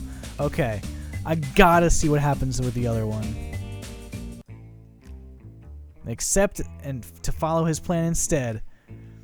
I'm happy. I was actually thinking to myself, though, I was like, man, I'm kind of bummed that I just, beat the dead horse of the last branch and did, everything because I kind of, took the fun out of it. But then I did this, and I was like, oh my god, there's, a whole another thing. It's fun and exciting again. So that's cool. We stare at each other for what feels like an eternity, neither of us willing to back down on the issue. Finally, I give a reassured sigh. I do have an idea or two of how to get the diamond from him by force, but at this point it will be easier to go with his idea. Fine, we'll do it your way. Hunter gives me a satisfied smirk and begins to walk towards the back of the auditorium. I follow him to where he says he saw the extinguisher, and we find a cabinet behind what remains of one of the stage curtains. After breaking the cabinet's glass door with a metal bar attached to it, he dismounts the extinguisher from the wall. He shakes it to make sure that there aren't leaks and that it's full enough to be useful. It's not full, but it should do. Satisfied with its state, I started just keep going with that voice. Satisfied with its state, he takes out the security pin from the handle and throws it aside, and we go back to the exit. He makes a gesture with his head so that I stay behind him, right before emptying the contents of the extinguisher on the door's hinges. He puts down the extinguisher. Once the gas is dissipated, I step closer to take a look. Though it manages to freeze the hinges like we had hoped, as soon as Hunter tries to remove one, we realize that they're too sturdy to remove them by hand. I'm conflicted between being glad of his obvious failure and annoyance that he convinced me to go with it. Use the extinguisher to hit it. Now it's empty anyway. No, on second thought, turns out that I'm more glad than anything else. I smile and raise an eyebrow. Door 1, International Super Spy 0. Any other great idea you want to try before you just admit I was right? As a matter of fact, suddenly, Hunter picks up the fire extinguisher and slams it against the inner corner of the door. I jump back in surprise. Hell yeah. Would it have killed you to at least let me know before you did that?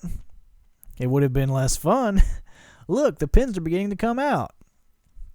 He turns the extinguisher upside down, revealing a dent where it hit the door. I don't think that it might actually explode now that it's empty, but it would be probably better to leave it alone for now. We just need something smaller to hit the hinges with. He pauses, and I realize that he's expecting me to be the one to come up with something. I look around and I spot 2 pieces of metal on the floor, just the right size for what we need. I kneel down and pick them up.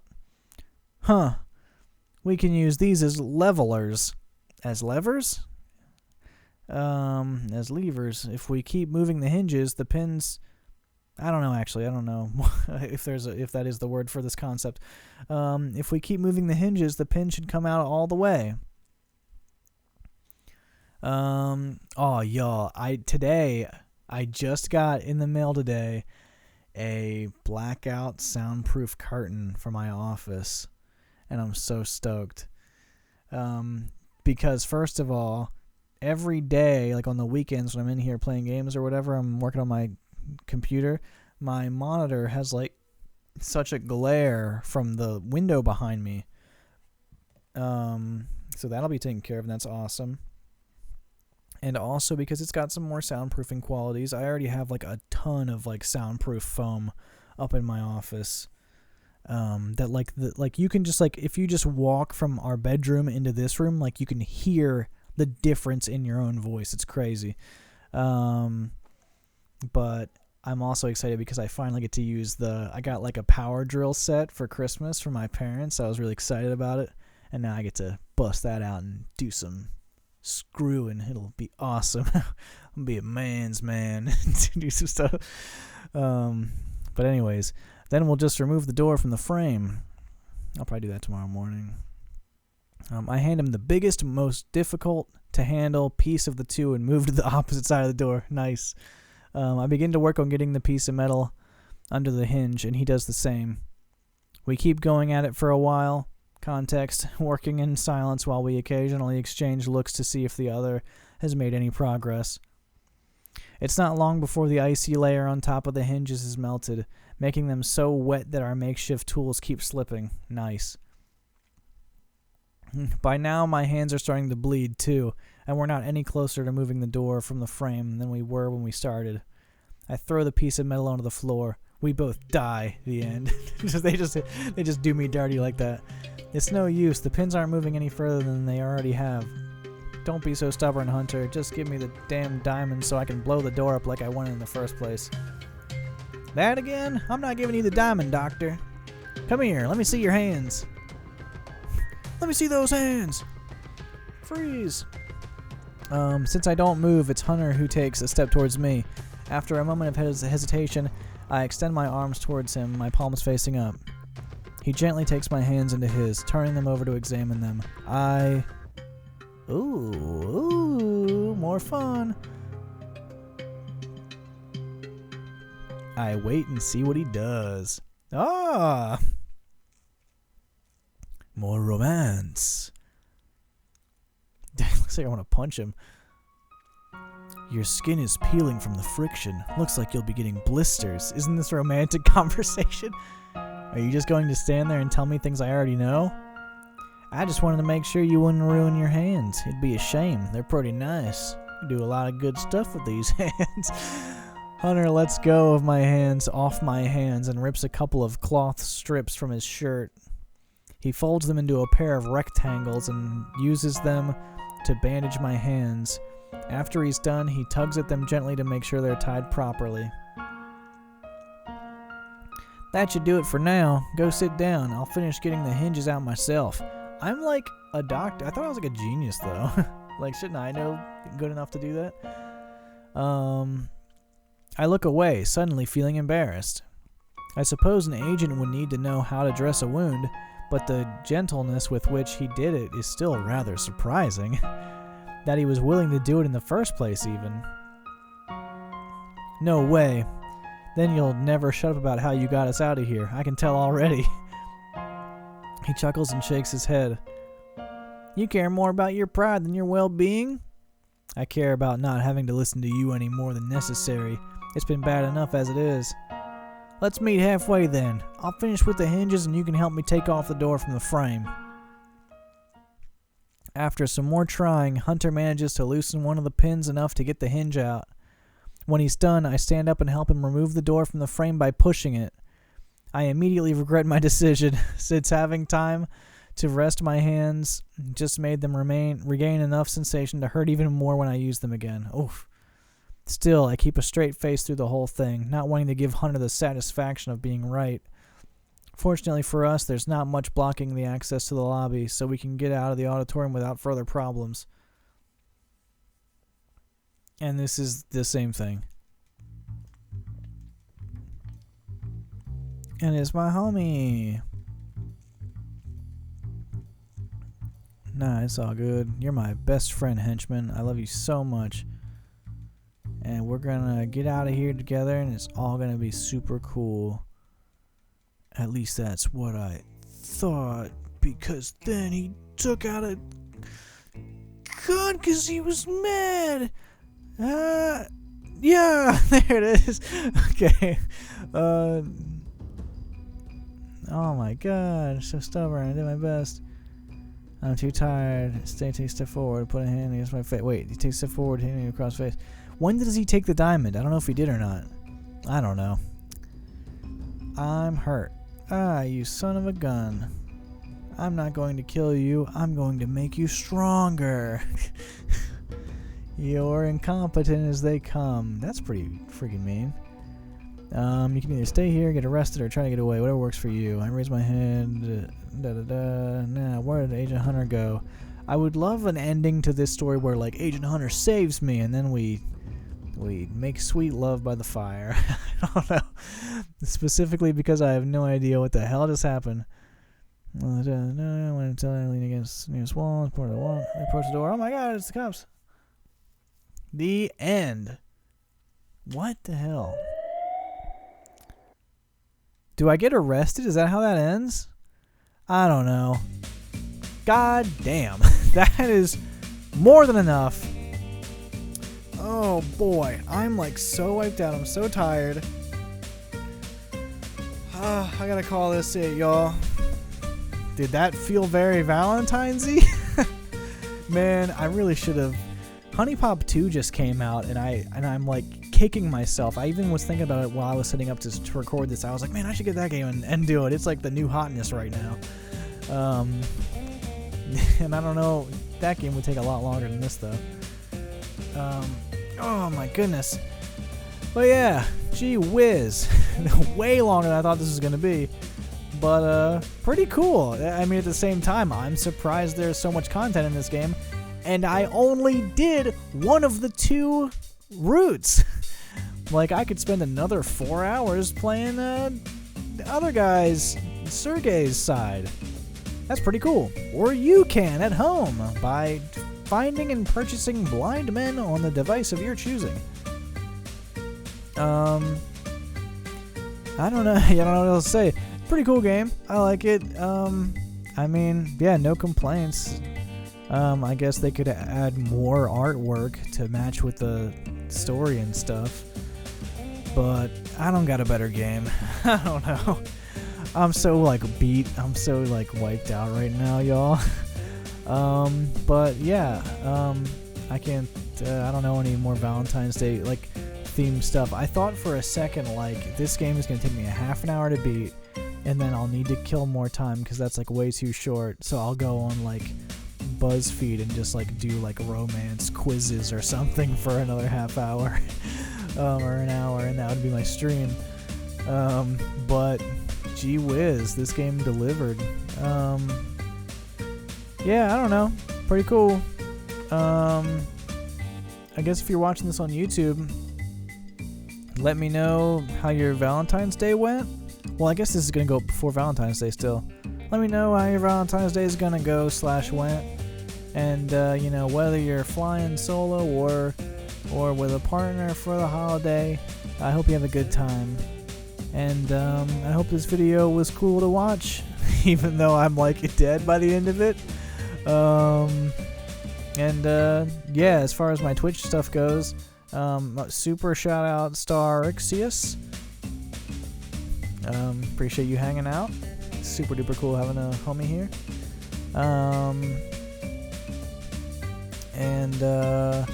Oh yeah, so my Twitch, I'm gonna be hopefully jumping back into more Hades next week. My number one priority right now is Kingdom Hearts. I gotta get 2 more videos out by the end of this month, and it's already about halfway through the month, and next weekend I'm actually...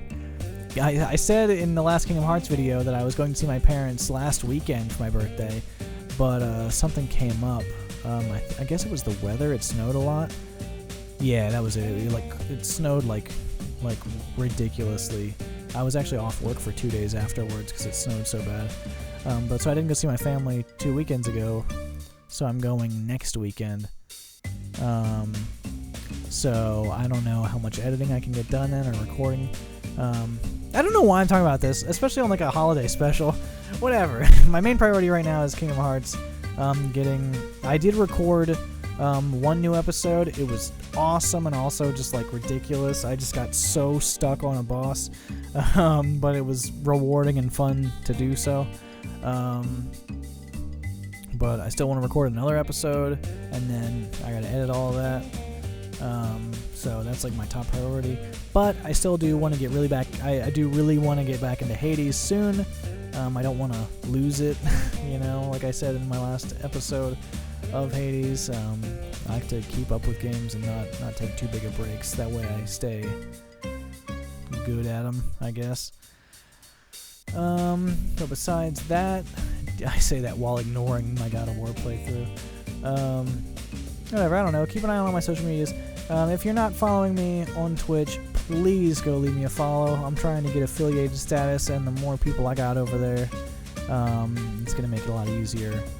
Please be a part of me getting affiliated on Twitch. That'd mean the world to me.